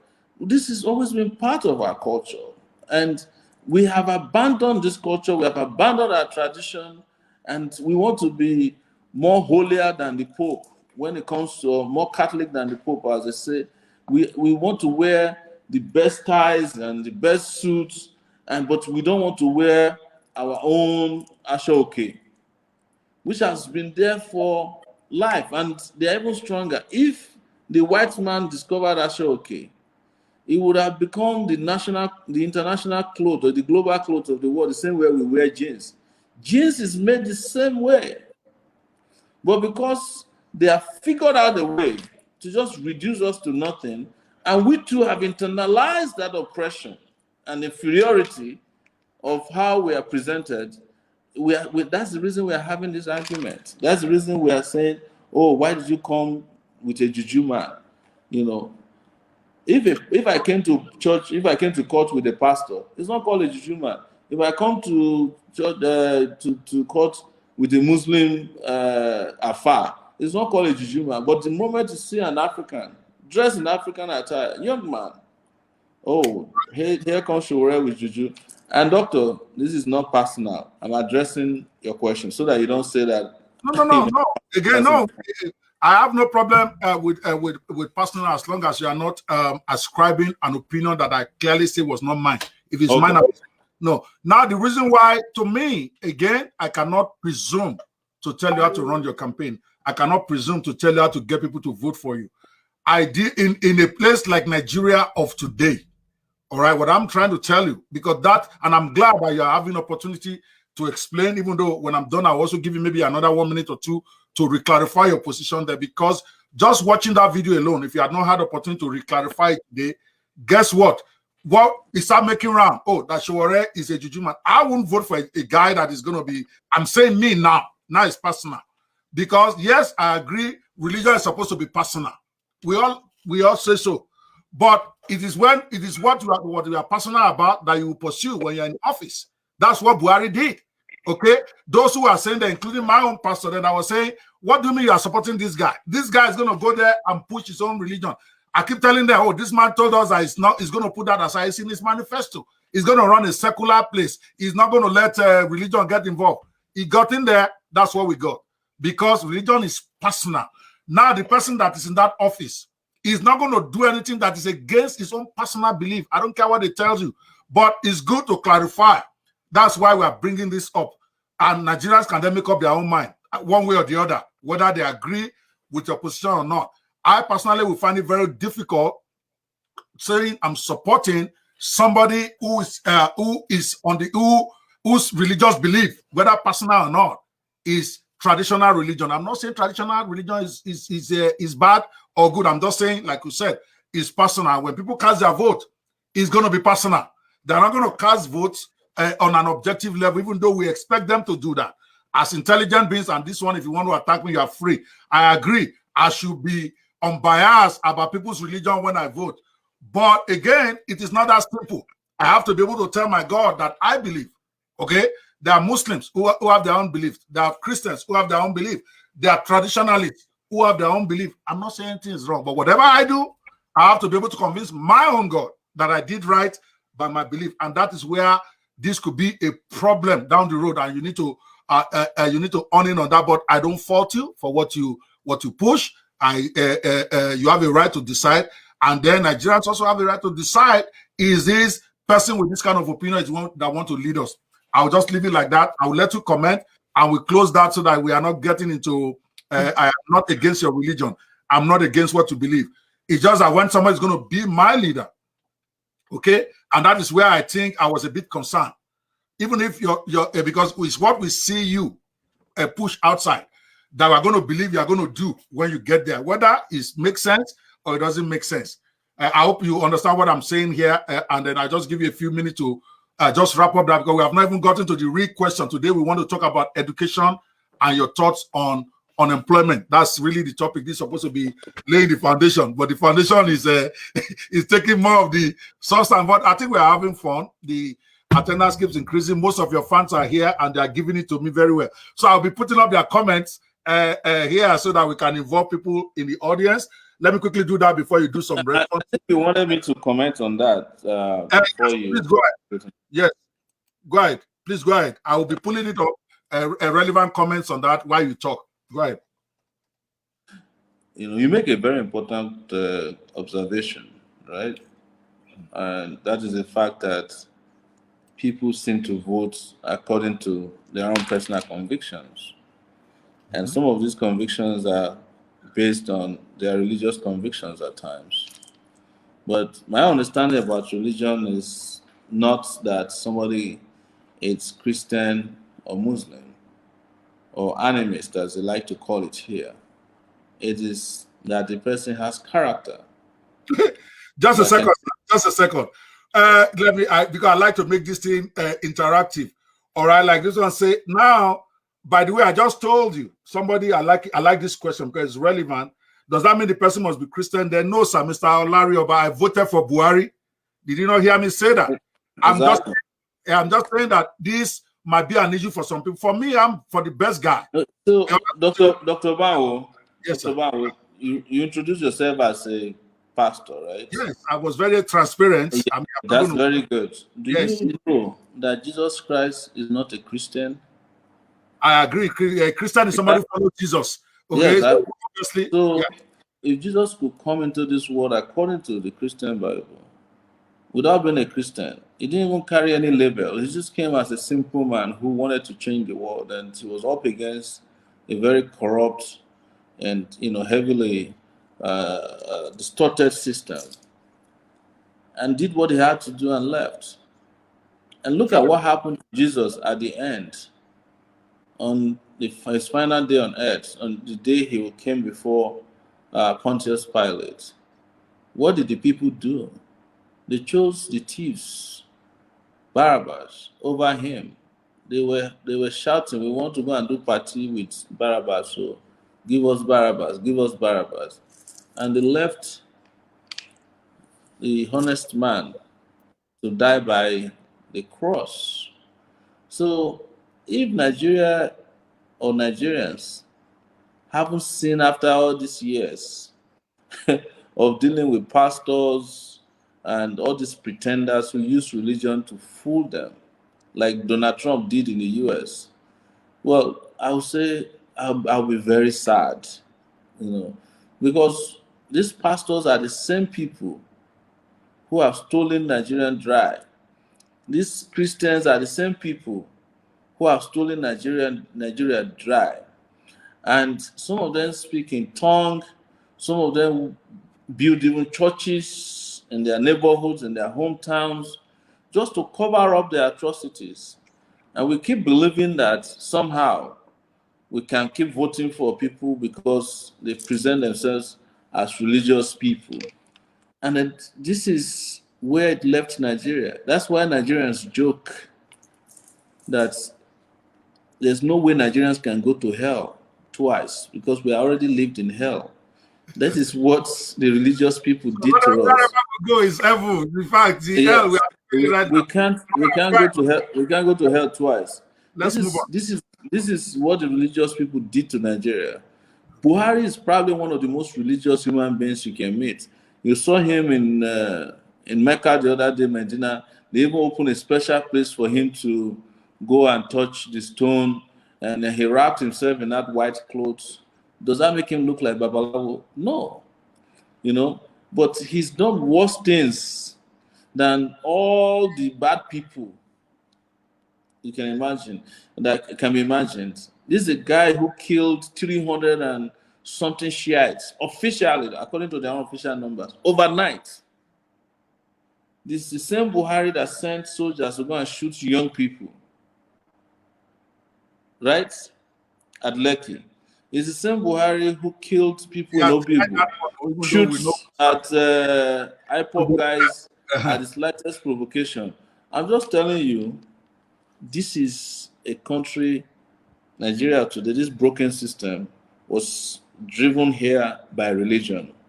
All right, probably the way to bail it out is to just go the non-religious way. Just vote for people with character who will not lie to you about religion, who will not lie about their convictions, who will not use God to rob you. And then have a country that works. All right. Let me quickly ask you a question from the audience. I'm getting the feedback that my audio is very poor. Is it correct? I thought it was doing. I can hear you loud and clear, but you know you and I are direct, so I don't know. Okay. Let me test, because I have my laptop in front of me streaming, but it's without voice. Exactly. If you have the voice on, it will interfere with your stuff. So just check it and let me. I'll get an echo. Okay. Yeah. All right. All right, guys. Is my audio good? Give me 10 if it's good. If it's bad, give me a 0 so that I can switch microphones. I have 2 microphones here. Okay. Shitu said people said your audio is good. I'm hearing that your audio is good. All right, fantastic. All right, great, guys. We are having I'm sure you guys are seeing a different type of interview today. By the way, so that you are not confused in case you are watching this, my questions to Mr. Sowore, most times it's not personal, are questions that are generated, that is out there, and giving him an opportunity to express it. For those of you who are abusing me for asking the question, is because you think it's about me. It's not about me. I'm raising questions in the minds of Nigerians. Go watch the video on YouTube, what people are already saying about it. So it's only fair to give Mr. Sowore opportunity to express, to explain, because a 30-second video cannot explain as he has explained a 1-second video, because the next thing you know, pastors are going to show that thing inside their churches to say people should not vote for Sowore, and that will be wrong. That's why I'm giving him an opportunity to explain where he stands and where this is going to reflect on his presidency. And he has said he's not going to reflect. Nobody will get any preference, whether you are a traditionalist, you are a Christian or Muslim. He doesn't send you. What he wants you to, what he believes in is a government of character of people. You have heard it from his own mouth. So that when they start coming, at least you can say, well, did you watch this other explanation where the man gave? That's all I'm doing. But I understand that on this one, I'm the bad guy, because all the Sowore guys are here. So, but let's but it's very good for us to have this conversation. And Mr. Sowore, I appreciate you so far for being very candid and standing your ground and explaining it. You have not dodged one question. Politicians typically dodge. You actually lean into it and punch right back in the face, and that is very good. Makes my appreciation of you even bigger. So let's get to some of the the questions on the table that I have. Now, you have said it several times, but I also want you to just say it. Maybe this time you summarize it more, so that I know you can take an hour if they allow you to talk on this next question coming. What exactly is your take on Buhari's performance on education so far? I'm not even going to ask you about Buhari. You have oversaid that. Now we are going more specific. Yeah. So yeah, it doesn't matter what I say. People will say I'm biased against Buhari, right? Well, but yeah, no. okay. But let me approach it this way: that you see, people cannot give what they don't have. You're right. You know, Buhari is a functionally literate person, which is as good as being illiterate in some cases, in some ways. So Buhari did not come to office with an education agenda. He didn't do that. And you mentioned it earlier that the problem with Buhari's election was that a lot of people were carried away and didn't ask the right questions. You can't hear anybody who can say that Buhari spoke for an hour in 2015 or 2019. Yes. He never did. He just spoke anecdotally about things and everybody just ran with it because people didn't really know that he will be as bad. Most people, I won't say some do, I did. And that's why I ran in 2019 against him. And I challenged them in those days that they don't have any policies in place.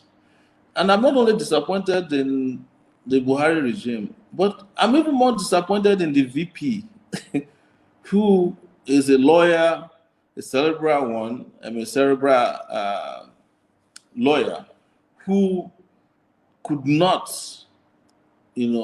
whatever it takes, come out and stand out as someone who even went to school or who has ever practiced law before. Someone who supposedly helped them govern Lagos. Look at what, and that brings us back to the issue of Christianity and religion. Look at the VP, a pastor in a major church in Nigeria. He has assisted one of the worst regimes in this country, helping them to lie through their teeth. And this is the reason why we should just leave religion out of our lives. Let's accommodate every religion. If you're a competent pastor, you work in my cabinet. If you're a competent Babalawo or Juju man, you are welcome. If you're a competent Muslim, I'm with you. We just want, the important thing is, I want this country to work, right? I want to make Dubai out of Abuja. You understand? And Dubai was built by Muslims, right? And we can find French engineers that can give us trains that can take you from Lagos to Abuja in 3 hours. I want them too, even if they are pastors. But I'm not going to work with you simply because you carry your religion on your face, because I know what that has done to our country.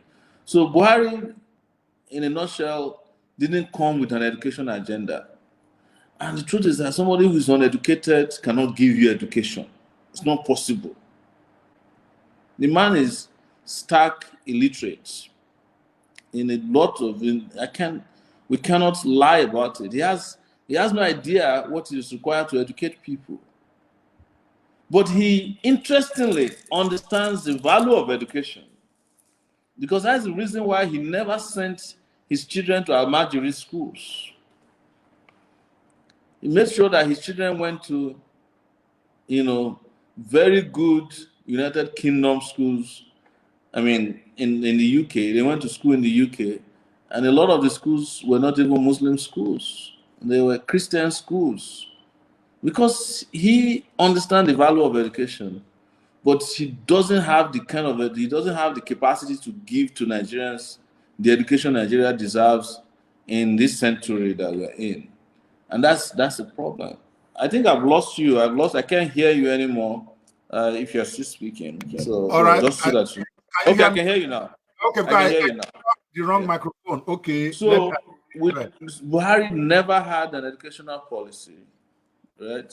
In fact, the man he appointed as his education minister is not supposed to be a primary school headmaster. They don't know what they're doing there. Yes. Look at under Buhari, university lecturers went on strike for 9 months. 9 freaking months. In the US, that's like 3 semesters. Right there. We lost it. And they didn't do anything about it. Ask them about funding of education. Nothing is done in that direction. They don't want to fund education because they know that if they fund education and more and more people get educated, they won't be able to be ruling them the way they are ruling them now. But ask them how much money they are stealing or investing on Boko Haram and terrorism and other things that have dragged Nigeria down. Billions of dollars. Why is education not a priority? Because the man is uneducated. He doesn't understand what it takes to give people education, but he knows the value of education because you could tell that by what he did to his children. Even the last daughter graduated from a UK school, Hannah, the one that got one guy detained for 10 months in the DSS over her phone number switch. So I have not found an education policy on the side of because when you talk about education, Dr. Bawo, you talk about policies. You know, if you go to a county in the US, they have education policies that are dynamic. You understand? When COVID came, it didn't catch the US government and the counties and the states unawares. They had already been thinking ahead of virtual education. So when COVID came and shut down the physical classroom, they just switched over to virtual classrooms. And by the way, I had spoken about virtual classrooms when I was campaigning in 2018 without knowing that COVID would come. These things are on the internet. All right. That we will live through a period where our children in Nigeria can be provided education from wherever they are and can also get the kind of education that children abroad are getting, because these days you can actually connect a classroom in Nigeria to that of a good school in the UK if you want and get the same kind of education if they let you do it. That is where we're going. Yes. Okay, so I agree with you. From what you have just said, you have clarified clearly that you believe that Buhari's government has failed, principally on educational, on the education system in the country, because the man cannot give you what he doesn't have. A man, so he's basically living a contradiction. He himself doesn't have the education, but he believes in the importance of it, so he sends his children abroad. And I'm thinking that's one of the major problems wrong with our country, where the leaders, and the question is coming out of that, where our leaders can afford to leave the majority of Nigerian youths or Nigerian people in the lodge because they have alternatives. Many of them have second citizenship so that they know that scatters they can run. Some of them have money stashed abroad that they're going to use, that they're using to train their children. So why should they care about the poor people in Nigeria? On that narrow topic, because I'm coming up with a bigger topic on later, still on this education thing. On this topic of where our leaders can have the effrontery and audacity to go be training their own children abroad while they abandon the systems in Nigeria, or where they travel abroad to solve their own problem. How will you make sure that doesn't happen in Nigeria again if you are to be president? Because until...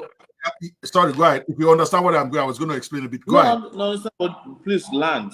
Ask your question clearly. All right. So that, like I said, I'm going to. This is just one instance of addressing problem of education that I want us to focus on right now on this question. More are coming. In other words, what can we do to make sure our leaders do not abandon us here while they go and train their own children abroad? Go, sir. Yes. Well, there has to be a policy towards that first and foremost. But I don't want to discuss policies that are symbolic. What do I mean by symbolism? You can have all your ministers swear by whatever, and say that they will not send their children abroad as long as they are serving under your government. If that would be something that if they swear by that, they will not. It's true. Christianity. We can bring Ahmad Yoha to exactly. And make them swear. Nobody will violate it. But they swear by the Bible, they will violate it. They swear by Quran, they will violate it. They don't believe it. They don't respect it. Anyways, yes. That's a joke. Anyways, yes. Yes. On the lighter side, but you see, that's symbolic, right? What we need to do is to invest in education. Education is such a big deal for me. Like, I cannot think of, leaving Nigeria in a situation that it is and not change things around in 4 years. that, I'll take everything, I'll turn everything around So you might instead as well of. drill into this question so that, in other words, I was going to ask you, what specific policies will you pursue to implement to improve Nigeria's educational system so that you can then go deep? Because I can see you're already going there anyway. So let's do that. So that's it. Yeah. So Yes. what I'll say to you is that, Yeah. look, first, we have to recognize that education can no longer be run on an analog system, right? We have Okay. to go digital with education. The fact is that at this point, there is no reason why every secondary school, every primary school in Nigeria doesn't have internet connection. And to the extent that subjects, and listen to me now, subjects that may not have teacher in a school can be taught by a teacher who's competent from another school, because we can make it virtually possible. Or even get Nigerians abroad. And this might look like haughty to you, who might want to teach. Some of them are retired, they're sitting there, they don't have anything to do, who can be teaching Nigerians from wherever they are in the world. So we have to have a platform of technological system that runs our education. Technology has to be the background of our education first and foremost. And then I'll go into enrollment of kids, right? I said it before, and now some of them are practicing it. I will make it a felony. I'll run to the National Assembly and make it a felony for a parent not to send their children to school in Nigeria. Because in the US, where you and I come from, if our kids don't show up twice in 2 days in school, it is not the principal that will call you, it's the police that will come to your door. I agree, 100%. Why hasn't your son or daughter been in school? Yes. Because they want to be sure that the person is not being abused or hasn't been killed and buried. They can't wait. If we don't get to that point where education is so compulsory and parents are shamed or even criminalized for not sending their children to school, we are not going to get it right. We're not going to get our enrollment level now, which is at about 50%, to at least 90%. The world average of enrollment, even in countries that are war-torn countries, Palestine, is like 89%. Nigeria is between 50 and 54% of enrollment of kids. That's why you have over 30 million kids running around selling pure water. And you expect a future of peace and progress. You are deceiving yourself. Children that are growing now that are selling pure water are the future kidnappers, armed robbers, Boko Harams, and bandits. There's no question of the moment you don't give them that thing that they can rely upon in the future, you have given them the alternative, which is crime and other things that comes with people who have no future ambition, as we used to say, NFA. Yes. So, but you have to have a policy that determines that this is what, we have to break this down to the number of desks that must be in a primary school and invest in it. Number of chairs that must be in a primary school and invest in it. Number of teachers, number of block rooms. It is a crime for a local government chairman to be able to build a house worth 50 million naira, and we cannot invest in any local government 50 million naira in education, on books, on examination, on technology. How much, Dr. Bawu, does it take to buy a desktop? In Lagos, you can find desktops for 60,000 naira. Desktops that can at least, carry a number of programs that can teach kids. And you can at least buy 6 of those per classroom, even if people take turns to use them. But in Nigeria, that money that's supposed to be used to equip a high school will be stolen by one person. They will go and build mansions in every city there is. One will be in Lagos, in Abuja, it will be in the village, whereas the schools are in bad condition. So we have to increase our enrollment. We have to fund education, right? And we have to, like I said, build our educational future on technology, such that when our schools are not doing the job it does now, which is actually emboldening people in ignorance. You understand? We must look at every classroom and said to ourselves, from primary schools to our universities, we must embrace classroom size. That is, in every classroom, we cannot have more than 30 people sitting in a classroom. I went to the University of Lagos, where I graduated during the election in 2018. At the Faculty of Law, there were over 500 students sitting in the classroom and sitting on the floor. And one professor was just sweating it out. There was no fan, no air conditioning. People were sitting on the ground, and they were using the public address system, those ones that are mobile. They said it's even owned by the professor. And the man was struggling because the battery in that public address system was dying. No provisions were made for, in this modern day and time, speaker systems that are noise cancelling, so that when students are hearing what their professors are saying, everybody can hear what the professor is saying without having to crawl to the front. But what about the classroom size? How much are we spending on education? All the universities were requesting for about maybe 50 billion naira, and it took 9 months to finish the negotiation. But one minister, recently there was a story in which one person in customs, 2 people, one person, the custom man, and one person, the contractor, stole 51 billion naira for a revenue assurance contract. That is to boost the revenue of customs. 51 billion. That is probably the same amount of money ASU was asking for per year, rolled over 10 years. But nobody will give to them because the priority is not education. So we have a lot of things that are on paper. We have a basic education program institution that's been around since 1999, but it is one of the biggest conduit pipe for corruption. Everybody's just there trying to take their own out of it. They have eaten their own future. They have eaten the future of the kids. So I'm sure what specifically you are asking for, I'm addressing them, but probably not in the way or manner that I would admit that is. Sorry, I think his phone cut off. I hope you guys can hear me. I was just enjoying, because it's getting to the meat of it, and I like several of the stuff Mr. Sowore has been sharing with us, but he's going to be back in a minute. If I may just summarize let me bring him back up. All right, he's back. Sorry, you cut out briefly there. But one thing that I must not fail to mention, because that I would even disappoint myself, right, if I don't do this, is that we must, as a matter of urgency, invest in free and qualitative education.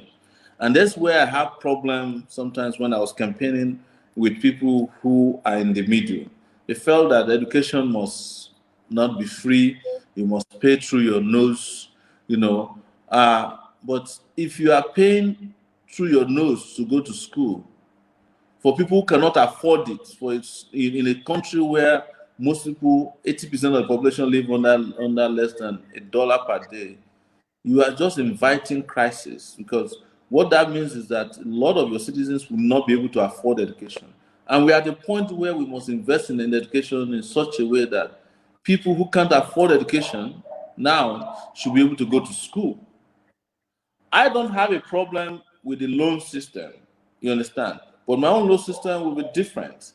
It will be for higher institutions only, not secondary and primary school, in which if you take a loan from the federal government, I'll put aside money that will form the basis for this loan, you will be required to work within the public sector for 4 years. If you don't want to work within the public sector for 4 years, you pay us back our loan. And what would my loan be for higher institution students? Is for each student to get an average of 100,000 per semester as upkeep fee. But it's going to be, half of it will be a loan, half of it will be a grant, like the Pell Grant in the US. And as you progress in school, you get more. Maybe by the time you are in your 4th year, it will be 200,000. But if you don't work for us, if you don't work for the state, because we need a lot of hands on deck, because we'll still talk about public works in our subsequent conversation.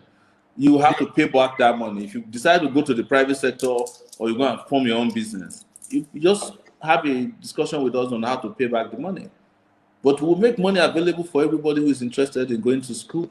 But for primary and secondary school students, we will ensure that you get free and qualitative education. It's an investment that must be made so that this country will be pulled out of doldrums by a new set of educated persons coming out to create a country of their own dreams and to have that education that they badly desire, from which they could have been prevented had they not had access to public funding. And some have argued that public schools are bad ideas, they can never be properly maintained and all that. But the question I ask them is that, why is it that when we have problems with, you have problems with investing in public schools, but you don't have problems in investing in things that are unproductive in Nigeria? Those things even take more money than you can imagine. Like we invest in subsidizing NNPC, an organization that's supposed to be making profit for us. We invest in subsidizing Aso Rock. I even hear that you pay rent. There's a line item in the budget of Aso Rock that's rent. You pay rent. And how many people live in Aso Rock? Like a family of like 5, 6, 7, 8. Why can't the president live in a 5-bedroom apartment somewhere in Abuja? And we can convert Aso Rock to a children's hospital or a private hospital, a public hospital, so that people can get. Yes, I have 2 kids and a wife. Why should I live in a 500-acre, place in Abuja with a zoo? Let's redirect back to the question at hand, because I let you talk at length because education is huge, and I know that you can't even possibly say everything you have to say at one time. But everything good has to come to an end. We've been going at this now, believe it or not. We have spent 2 hours, 27 minutes. People's data might expire. So we will try to shut this down 30 minutes from now and then continue tomorrow. People watching this, this is Sowore on the hot seat, and we can all agree that he's sitting on it very well. He's explaining some of his policies as well as his opinions on what is going on in the country. It is important for us to do this. I've said it many times. We all go on rumor without hearing from the horse's mouth, or we see one clip of video and then we say this is what somebody stands for. The whole idea of this hot seat series is to give everybody concerned an opportunity to at least explain. We don't have to agree. You don't have to agree with him, but at least he's on record. And that is why I am putting the questions itself, whatever question is answering on the screen, so that when we cut out the video, the question will go with the responses that we are receiving. And I have to say, Mr. Sowore, you've done a great job responding to this. It's a very deep question, and I'm going to summarize quickly, then I'm going to ask some very pointed questions, if that is okay with you, sir.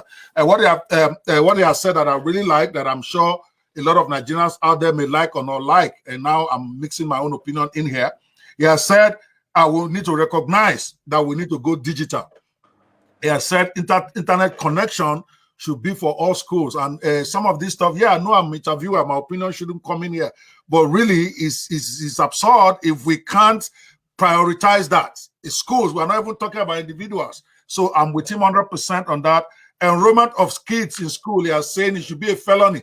The reason why kids are not going to school is that there is no consequence for the parents. And he's saying it from the point of view of somebody who has seen something good in America and live here too, which is part of the shame. Now I'm talking personally now, which is part of the shame I feel for many of the leaders we have now who have lived abroad. They know what works there, but they come in, for some reason they don't do it. Sowore, we have opportunity to answer that question at some point, but not right now. I'm still focusing on the education. I'm summarizing what is said, and if I misrepresent you, please cut in. You have my permission to cut in and re-clarify. He's talking about it should be a felony for you not to enroll your kids in school. He also explained that we need to have a systematic structure. And right now, it looks like the whole system is broken. And then it talks about funding education as a priority, even if we have to introduce a kind of loan system for those who cannot afford, particularly at the tertiary levels where they can get school loan. It's like that all over. My own daughter is going to medical school here. Medical school is crazy money you have to spend. She doesn't have to jump through the hoops for us to get loan for her to pursue a dream after finishing the first degree. And then he talks about classroom size, that if he's given power, he will make sure the classroom size is comes back to normal, where people can really learn, not the situation we have right now where you go to a university and are like where 500 1,000 people in a classroom, they cannot learn anything in that scenario, according to Mr. Sowore, and I happen to agree with him. Then he said we should invest in free and qualitative education. Doing that, of course, is the details of doing that is going to be the challenge, but I'm not going to pick him on that today. I'm writing this stuff down. When I have time in some of these subsequent things coming, I'm going to ask him how exactly he's going to find the money. But the question I want to ask right now is, one of the major problems that we have in Nigeria, in my own opinion, from what I can see, is that these northern people, okay, they have these almajiris who are deliberately undereducated, in my own opinion. Again, us in the South, yes, we have our challenges with going to school, but at least it's not like they are not even giving us opportunity to attend. Our major problem is what happens after we finish school, which it goes into unemployment, which obviously we won't be able to go into today. For me, that is very huge. That's what I'm going to take up tomorrow. We are still talking education today. But this Almajiri situation that has now dovetailed into where they've now become Fulani herdsmen coming down to come and attack us here. Fulani herdsmen is not for today either, because that is a very, very tough talk. So the question I want to ask you, sir, Mr. Sowore, how will you solve this Almajiri situation? They have mortgaged the future of this youth from the beginning. How will you try to solve it as president of the Federal Republic of Nigeria? Go, sir. Very easy. It's a question of integration of the Almajiri school system with a central education system that's of high quality, of high standard. And I came to the conclusion that Almajiri did not exist because of religion in the northern part of Nigeria. When I did the election travels in 2018 and 2019, particularly to Sokoto, Zamfara, right, to Yobe. We didn't get to, Kebbi. We didn't get to Yobe, Kebbi. We went around and all these old women or young women, Hausa women, were telling us, when we would ask them, what do you want? They said, we want Makaranta, which is real school, not Almajiri school. The reason you have Almajiri school in the north, Almajiri school is part of the system of oppression by the northern elites to deprive their people of the kind of education that will liberate them. You understand? When was it that you heard about an Almajiri school in Saudi Arabia? Sorry to interrupt you. I have a northern guy here who posed a question. Okay, maybe I'm the one that is confused. Odua, because I want to bring some questions from the public now, relevant. He's asking. The other question you should ask yourself is that. Sorry, 1 second. I'm saying Mr. Odua is asking, who told me that Almajiris are not educated? Maybe I'm assuming. How do you define education, sir? Maybe that question I'm throwing to you now. Go ahead. I think overall answer. I think Almajiri education system is a generic name for an abandoned system. Kids that are abandoned in the north, right? But it's supposed to be it's not supposed to be a school where people are taught religion. The Islamic religion. But the question we should ask yourself is, if it's such a great school, why didn't Buhari send his children to Almajiri schools, even when he was not the head of state? If it's such a great educational system, why did El-Rufai send his children to go to school in the UK and the US? All of his children are either, master's degree holders, or at minimum, they have BScs.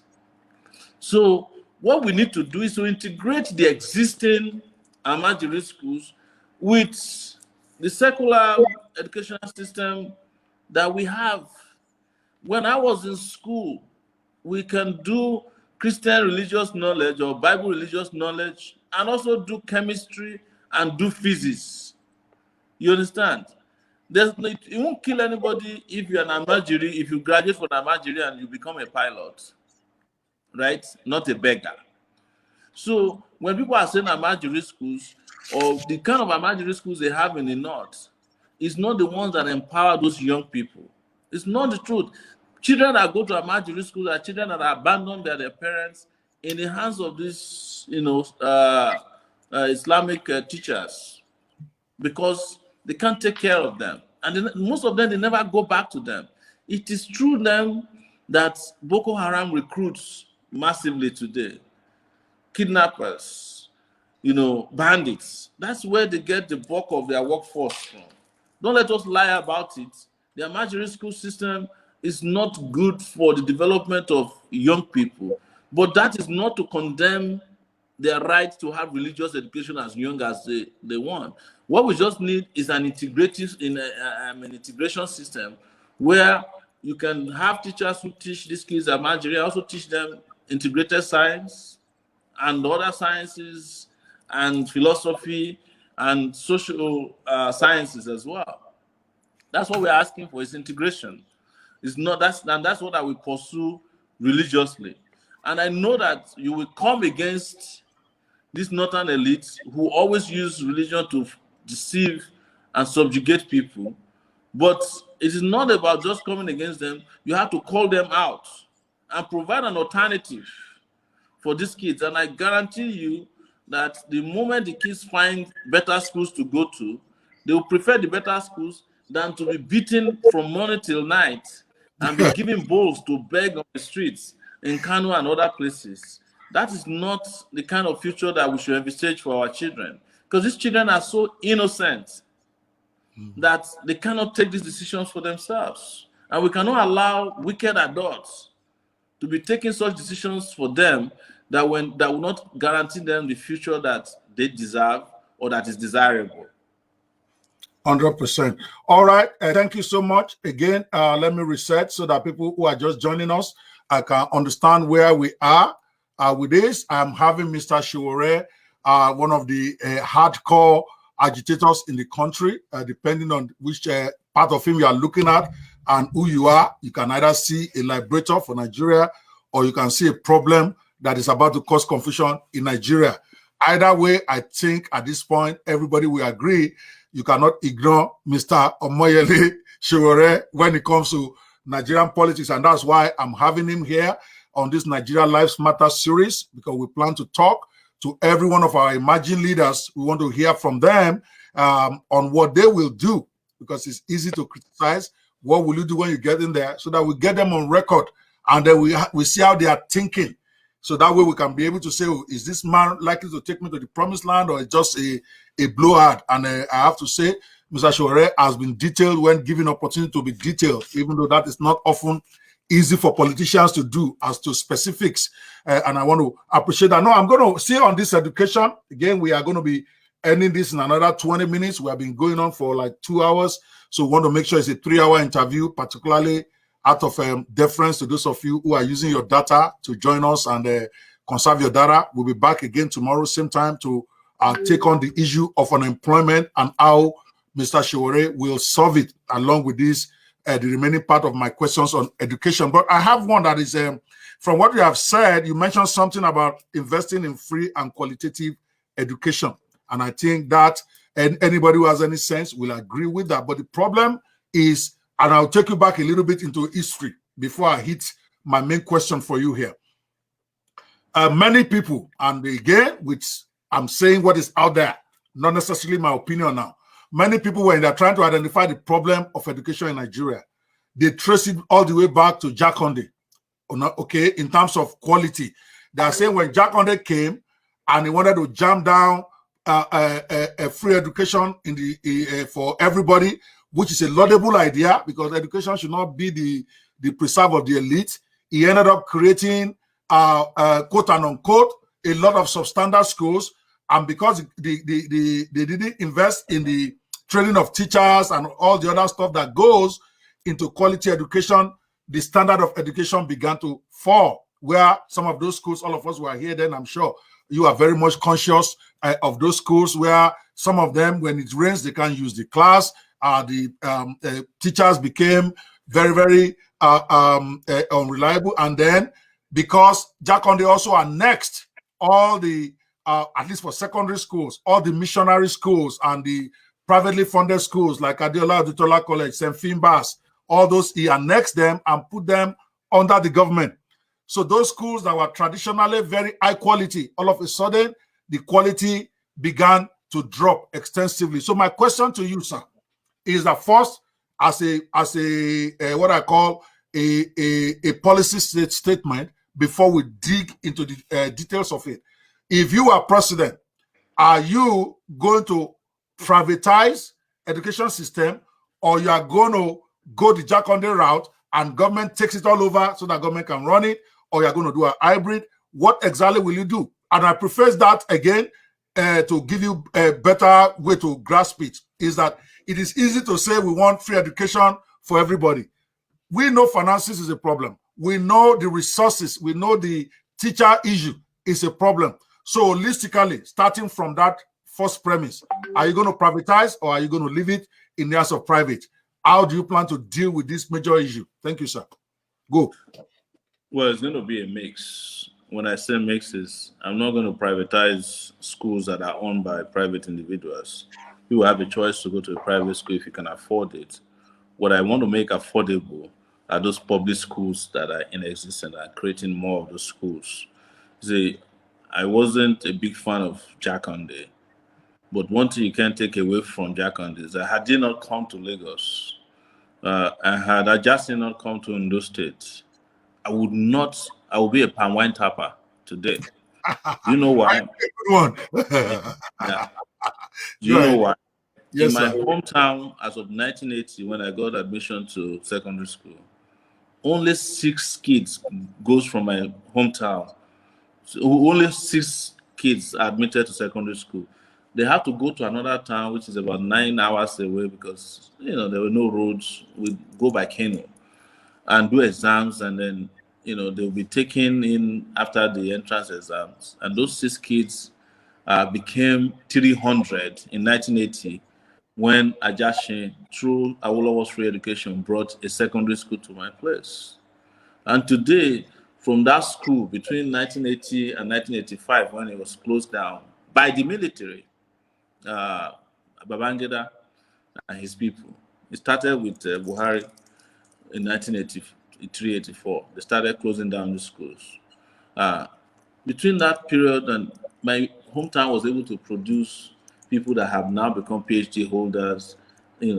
That secondary school in my place is the one that produced me, that I'm sitting in front of you today. But had I not been given that opportunity to go to a school at all, any form of school at all, what happened in my area is that you then go and start doing palm wine and making ogogoro. I am not saying that people who are making ogogoro are inferior. Of course, if I was a palm wine tapper, I would be the best palm wine tapper there is in the world, I think. But I'm just saying that opportunity that came in huge quantity could have been improved over time. Because when this idea starts, even as you know in the US, they may not be the best. But when they go through the crucibles, when other people refine them, you would have had more of the secondary school. But if you go back, the secondary school I went to is still there. But I tell you, it is the desk that I sat on in 1980 that is still there. Even though NDDC had intervened there, superb, all of the PEBs had intervened, but it's just corrupt interventions. Nobody has invested, really, they've been stealing the money that's meant for educational development.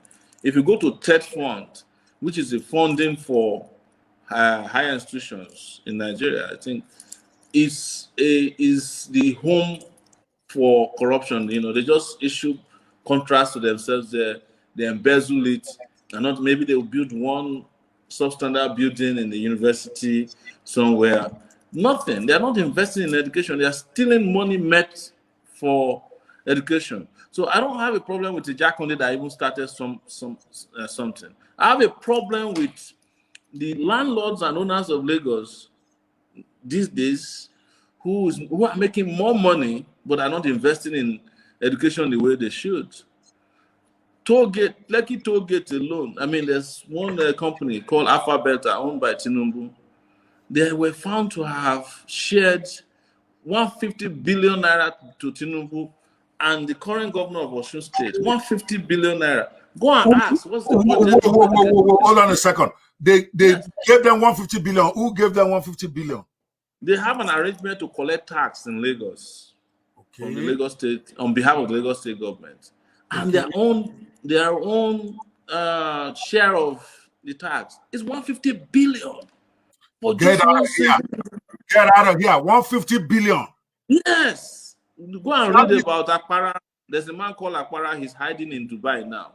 He did a petition. He wrote. He explained everything. You can just Google his name, Akpara and Alphabet. Oh my God. But go and ask yourself, what is Lagos budget for education? It's probably, because the last budget, the entire budget for 2020 was like maybe 1 trillion. 1.168 trillion is their budget for 2020. I have it right in front of me here. And if you go further, their proposal for education is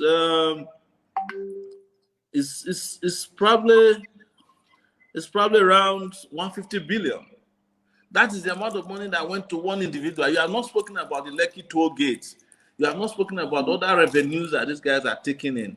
But they're not investing in education because they're not interested in education. They're taking care of themselves. That's why I was talking about character and, what you mentioned about consequences for actions like this. Lagos should have some of the best public schools. They should have demolished what Jakonde built, the poultries that Jakonde built, and turned them into high-rise buildings that can, in such a place that in one Jakonde school, there can be 4 secondary schools combined together, stacked upon each other with air conditioning, with toilets, with auditorium for sports, with open sporting area. You understand? That should be the Lagos of 2021. But when I was campaigning in 2018 and 2020, we went to one of the high schools next to the University of Lagos at Iwaya. My brother, the thing is leaking directly. And most of the schools in Lagos are almost like that. But you will never see it in the press because they make sure that the press don't even report it. Then there will be what I call the deodorization of parts of Lagos, right? Let's stay on that one second. We have 15 more minutes to go. What I want us to use that for, because I'm so happy that you are really dropping specifics, because that has been the issue of some people with you, even though, like you said, it's all on your website. Do you have, can you maybe text me the website where they can get more about your, what you stand about, your manifesto, your whatever, so that I can type it on screen? Yeah, we still have a website. In fact, I think I'm one of the presidential candidates for 2019 that still has an existing website. Yes, go ahead. It's aacparty.org. We still have the aacparty.org. We still have the website. aacparty.org. And we explain all. In fact, what then became the situation, Dr. Okweman, was that the ideas we put up in our manifesto, this government started stealing the ideas. And we're happy that they have something to steal other than money. But the problem is that they can't even implement the ideas. Did I get that right? Did I get it right? A lot of the ideas, yes. Okay. Go ahead. Yes, that's it. And one of the things we did during that period was also to explain how we would fund all these programs.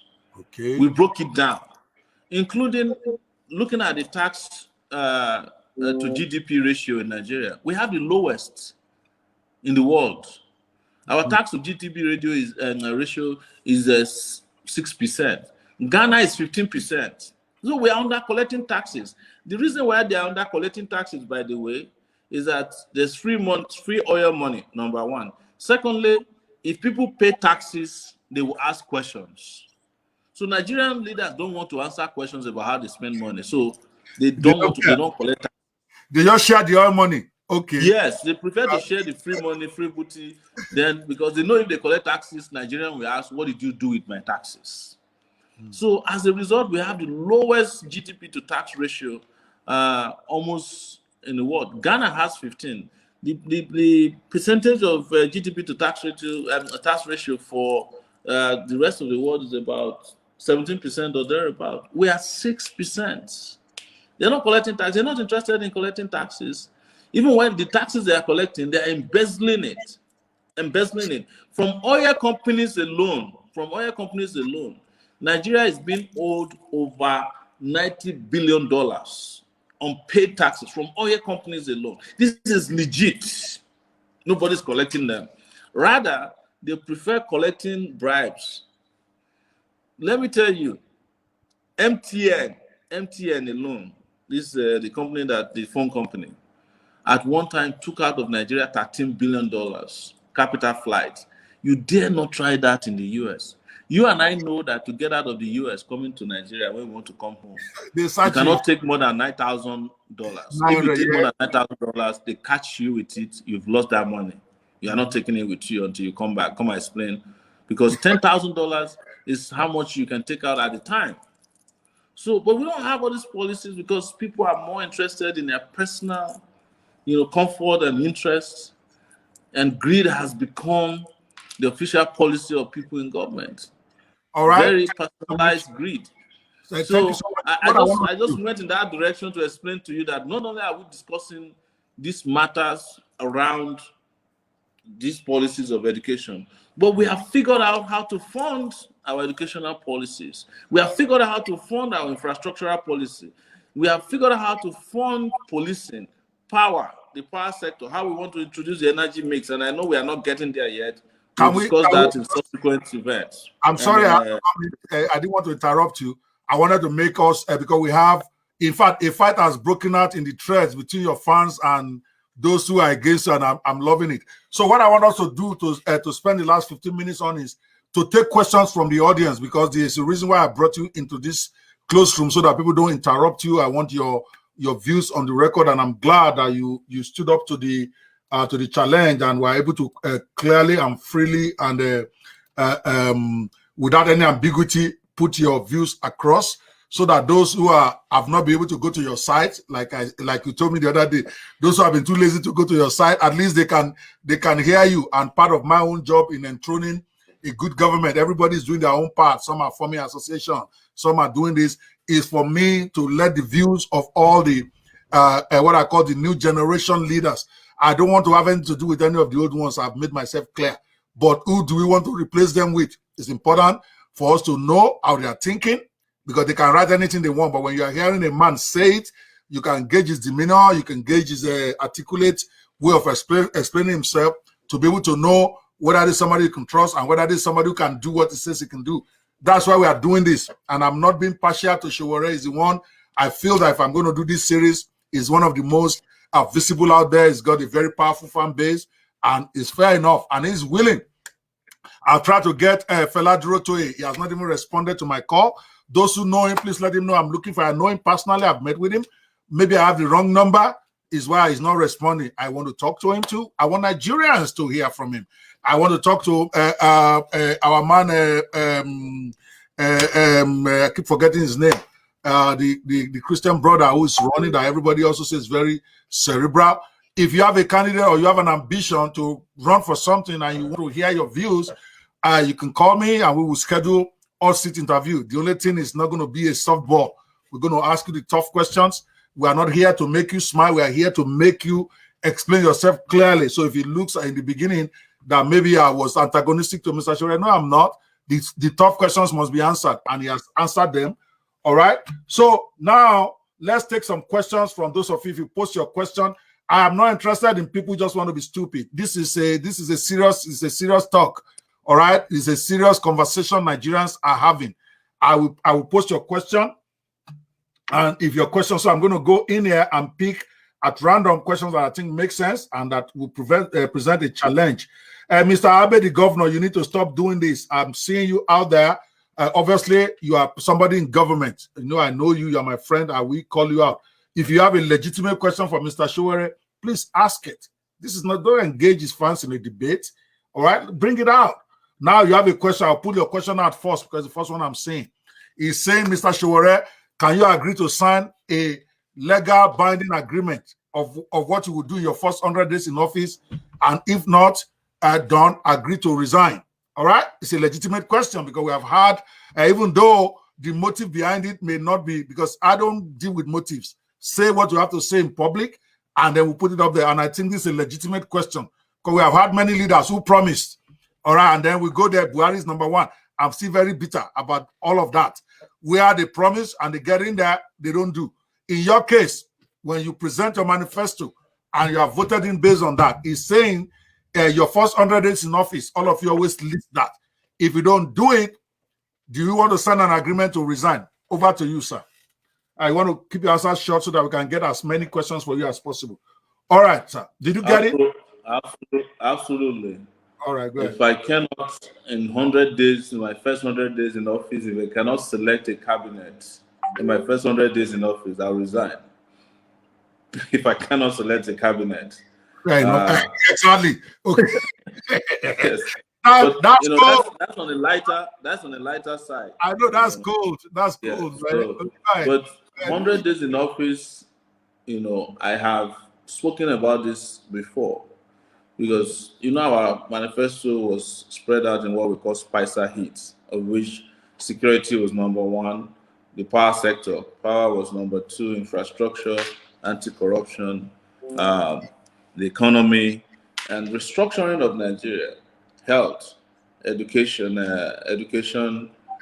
agriculture, tourism, and technology. Those are the things that we wanted to do, and we'll do a little bit of everything within the first 100 days, right? And we've set it out. If I have a chance at another conversation, we'll discuss that. But signing a binding legal agreement, I'll do. I will swear by my Babalawo. There you go. Somebody has said it, even though, again, I was saying it on a lighter note, but in a way, I'm also saying seriously. These people, even the ones that call themselves Christian, they can swear by Bible, but they will violate it. But if you put Shango in front of them, they will not. They will be shaking. Yeah, because and I don't know. Maybe we should consider that. You know, yeah, that can make our politicians sit up and stop doing criminal things. Okay, very good. Thank you so much for answering that. My worry is that they too will go and get fake Babalawo. They're going to get fake Shango. I know them. They will just go and arrange some fake Shango from somewhere. That would be a problem. All right. I'm trying to pick questions that are related to what we discussed today, but I guess I can just pick any. Okay. All right.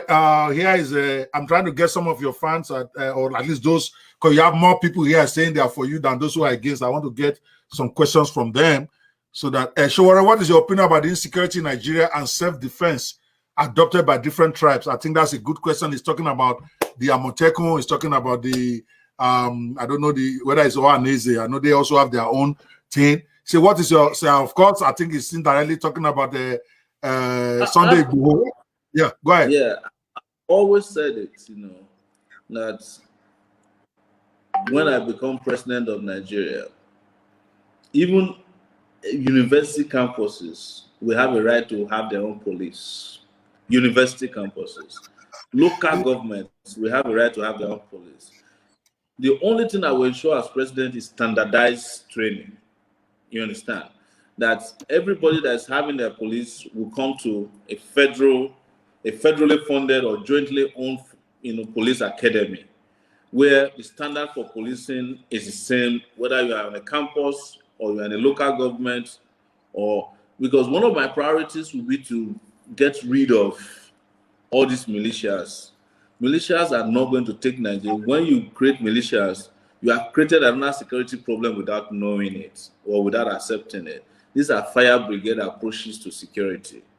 Nigeria is under police. There's no question about it. So we should allow states to create their own police departments, allow local governments to have police departments, even allow towns to have police departments, allow campuses to have police departments, but with federal oversight.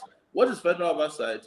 If a police department in Imo is being used to witch hunt a political opponent of the governor, the federal police should be able to take over that department and investigate them until such a time that they start behaving right. We take over the police department that is acting outside of extrajudicially, or outside of the letters of the Constitution.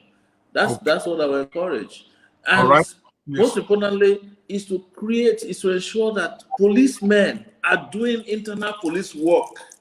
And army is protecting the territorial integrity of Nigeria. But right now, police is no longer doing police work. Police is doing private security job. Most of the policemen are carrying bags for rich men and their wives. Police in Nigeria, in this Abuja, you can get police to be protecting you if you have 200,000 naira. You just go to a police DPO, say, look, I need 6 policemen. They'll come with AK-47 and be protecting. That's what police is doing in Nigeria. It's become, a cheap for hire organization that can be used to do anything. That's not, when I become president, every policeman in the country that is protecting VIPs will be recalled with immediate effect. Governors have 200 policemen each. No governor should have more than 6 policemen maximum. That will make some of them to be behaving properly. Because if they don't have that police intimidating presence around them, they will do their work. Because the people will ask them questions. But when you have 200 policemen guarding a governor of a state, where then do you get the policemen to fight in Zamfara or fight bandits and fight criminality? That's the problem. And then the army would be for the protection of the territory of Nigeria.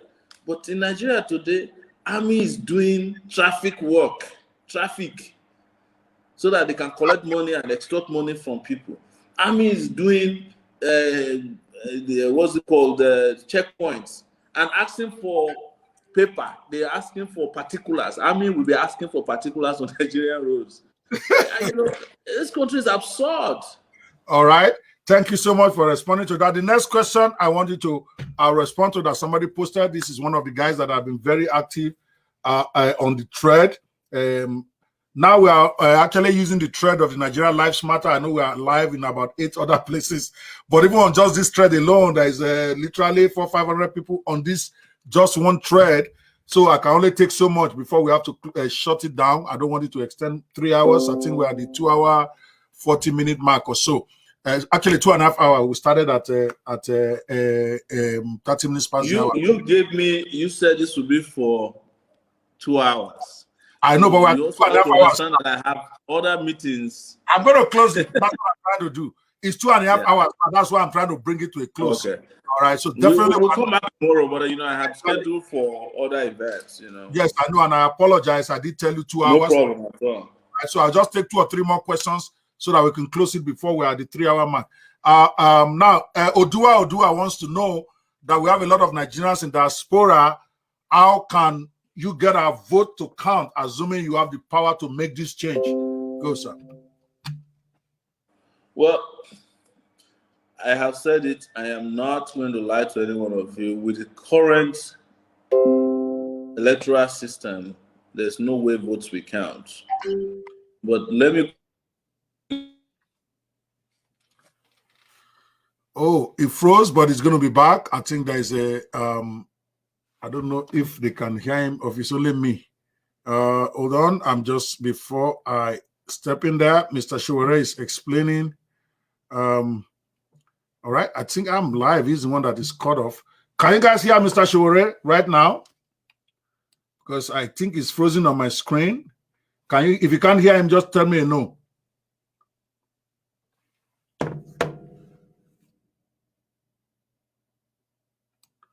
All right. Unfortunately, I can't hear. Okay, you can't hear him. Okay. Well, it was just fielding this question that is on screen, and of course, I can't answer for him. Unfortunately, we are even past the hour that I promised him. We are going to end this, so we are probably just going to bring this to an end. I think he got knocked out of the thing. Maybe ran out of battery or something. Nigerian issues is plenty. His internet might have gone off. But I want to appreciate everybody that was in here today. I'm going to try to write out some of your questions so that we can, with your name on it, so that when we have opportunity, we can get him to ask it. All right. I want to hear from everyone who is aspiring to lead us. Many of those so-called leaders who want to lead us, like Mogalu, has gone very silent after the election. That is what some people are saying. But so those who know him, I would love to interview him. I would like to chat with him. My phone number is very public on my page. It's you can let him know that Dr. Kwebanwo is looking for him. I'll be more than happy to try to see how we can get him. So I'm just going to put some of your posts on here, then I'm going to close it for the day. Mr. Sowore has done a great job coming in. Shola Frederick said Tinubu will bring liberation come 2023. I doubt that. Now I'm asking for myself, okay, as I'm running out this show. If he's going to bring liberation, he will have brought it. He's had 6-7 years and has been in government since forever. So I am not agreeing with that, but that's my own opinion. Sowore is not here to answer to that, okay? Then somebody says, Ogbeme Moses Wenanyon says, Sowore will finish you people. Well, that is your opinion. The man is being very clear what he stands for. And I'm very impressed with him tonight that he's able to just say it the way it is. Lawal Kende says, Omoyele Sowore, we the good conscience people of Nigeria are very proud of you. Go, man. These are people that are standing behind him 100%. I'm looking for more posts to put on here. There's a lot of nonsense posts here that are not relevant. Shola Frederick say you don't rule Nigeria by mere talk, but you have to talk first and have an idea of what you want to do. So you have been heckling him. So we have several of your posts here, but that's okay. Sowore can talk for Africa. That is your opinion, and everybody's opinion counts. That's what you think, and I respect that. Babajide Muniz, your talk is too long, but I'll try to read as much of it. Shenkola Ole, a person sound in democratic procedure knows that impeachment can be initiated through processes such as lobbying. Okay, he's responding to somebody else. I'm not here to moderate your fight with people on the thread. I just want to hear what people are saying to the Sowore interview. A Life of Elvis Davis says, I understand some people will not be truly free. Interesting comment. All right. Abe Governor says presidency is not trial and error. Give us a good manifesto, and if acceptable, we will rally our votes around you. He has given you his manifesto and also given you the page, the website to go. Why don't you go there instead of heckling him? That's his website, sir. He said go to aacparty.org. And his manifestos are there. We should not just be heckling without doing our homework. You may disagree with Mr. Sowore, but that to me is not a fair comment on your part on him. So let's Boson Akitola says Sowore for one Nigeria or divide Nigeria. The man has been clear. If you missed the beginning part of this video, go and watch it again. We are going to cut it out and put it out there. Then you can make up your own mind what he's saying. He has articulated. Odua, if Sowore don't become president in 2023, I will make him my enemy. I got our support. Okay, we have had you. All right. Ramsey, why would we say Tinubu is a selfish human being? He went to Buhari to bring him because he wanted to be president at all costs. I don't know how this is relevant to what Sowore has said today. So let me look for somebody who has to who refer to him directly in their comments. And Redeemer liveth Wadiale. Mr. Sowore, if you do get elected, what will you do concerning our relationship with other countries? Well, he's not here to answer those questions, so I'm going to bring this to an end. I want to appreciate Mr. Omoyele Sowore for stepping up to the plate and sitting on the hot seat like a man. He took the questions. He gave you his opinion on unvarnished. Let Nigerians make up their mind from watching him. I don't want to comment on his comments. This video is going to be available on the page. You are watching it now, and you are probably going to be seeing it as a sponsored advert. I'm going to be sponsoring the paying for the video to be played so that as many Nigerians as possible can hear from him directly.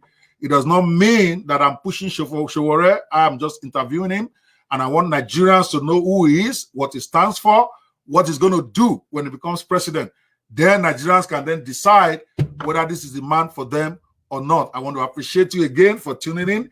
Tomorrow, same time, we are going to be having Mr. Yele Sowore at 6 p.m. Nigerian time. We are going to try to start on time this time, and where we are going to take up the issue of employment, conclude education, and other issues. The Lord bless you really good. If I were you, please share this video wherever you are watching it with as many of your friends as possible. It does not mean you are supporting Sowore when you share his videos. You are letting your fellow compatriots know what this man thinks, what he plans to do when he becomes your president. I think that's a fair thing to do so that we can vote in 2023 with clear understanding where each of our candidates stand. The Lord bless you really good, and the Lord bless Nigeria. Dr. Kwebanwo is out.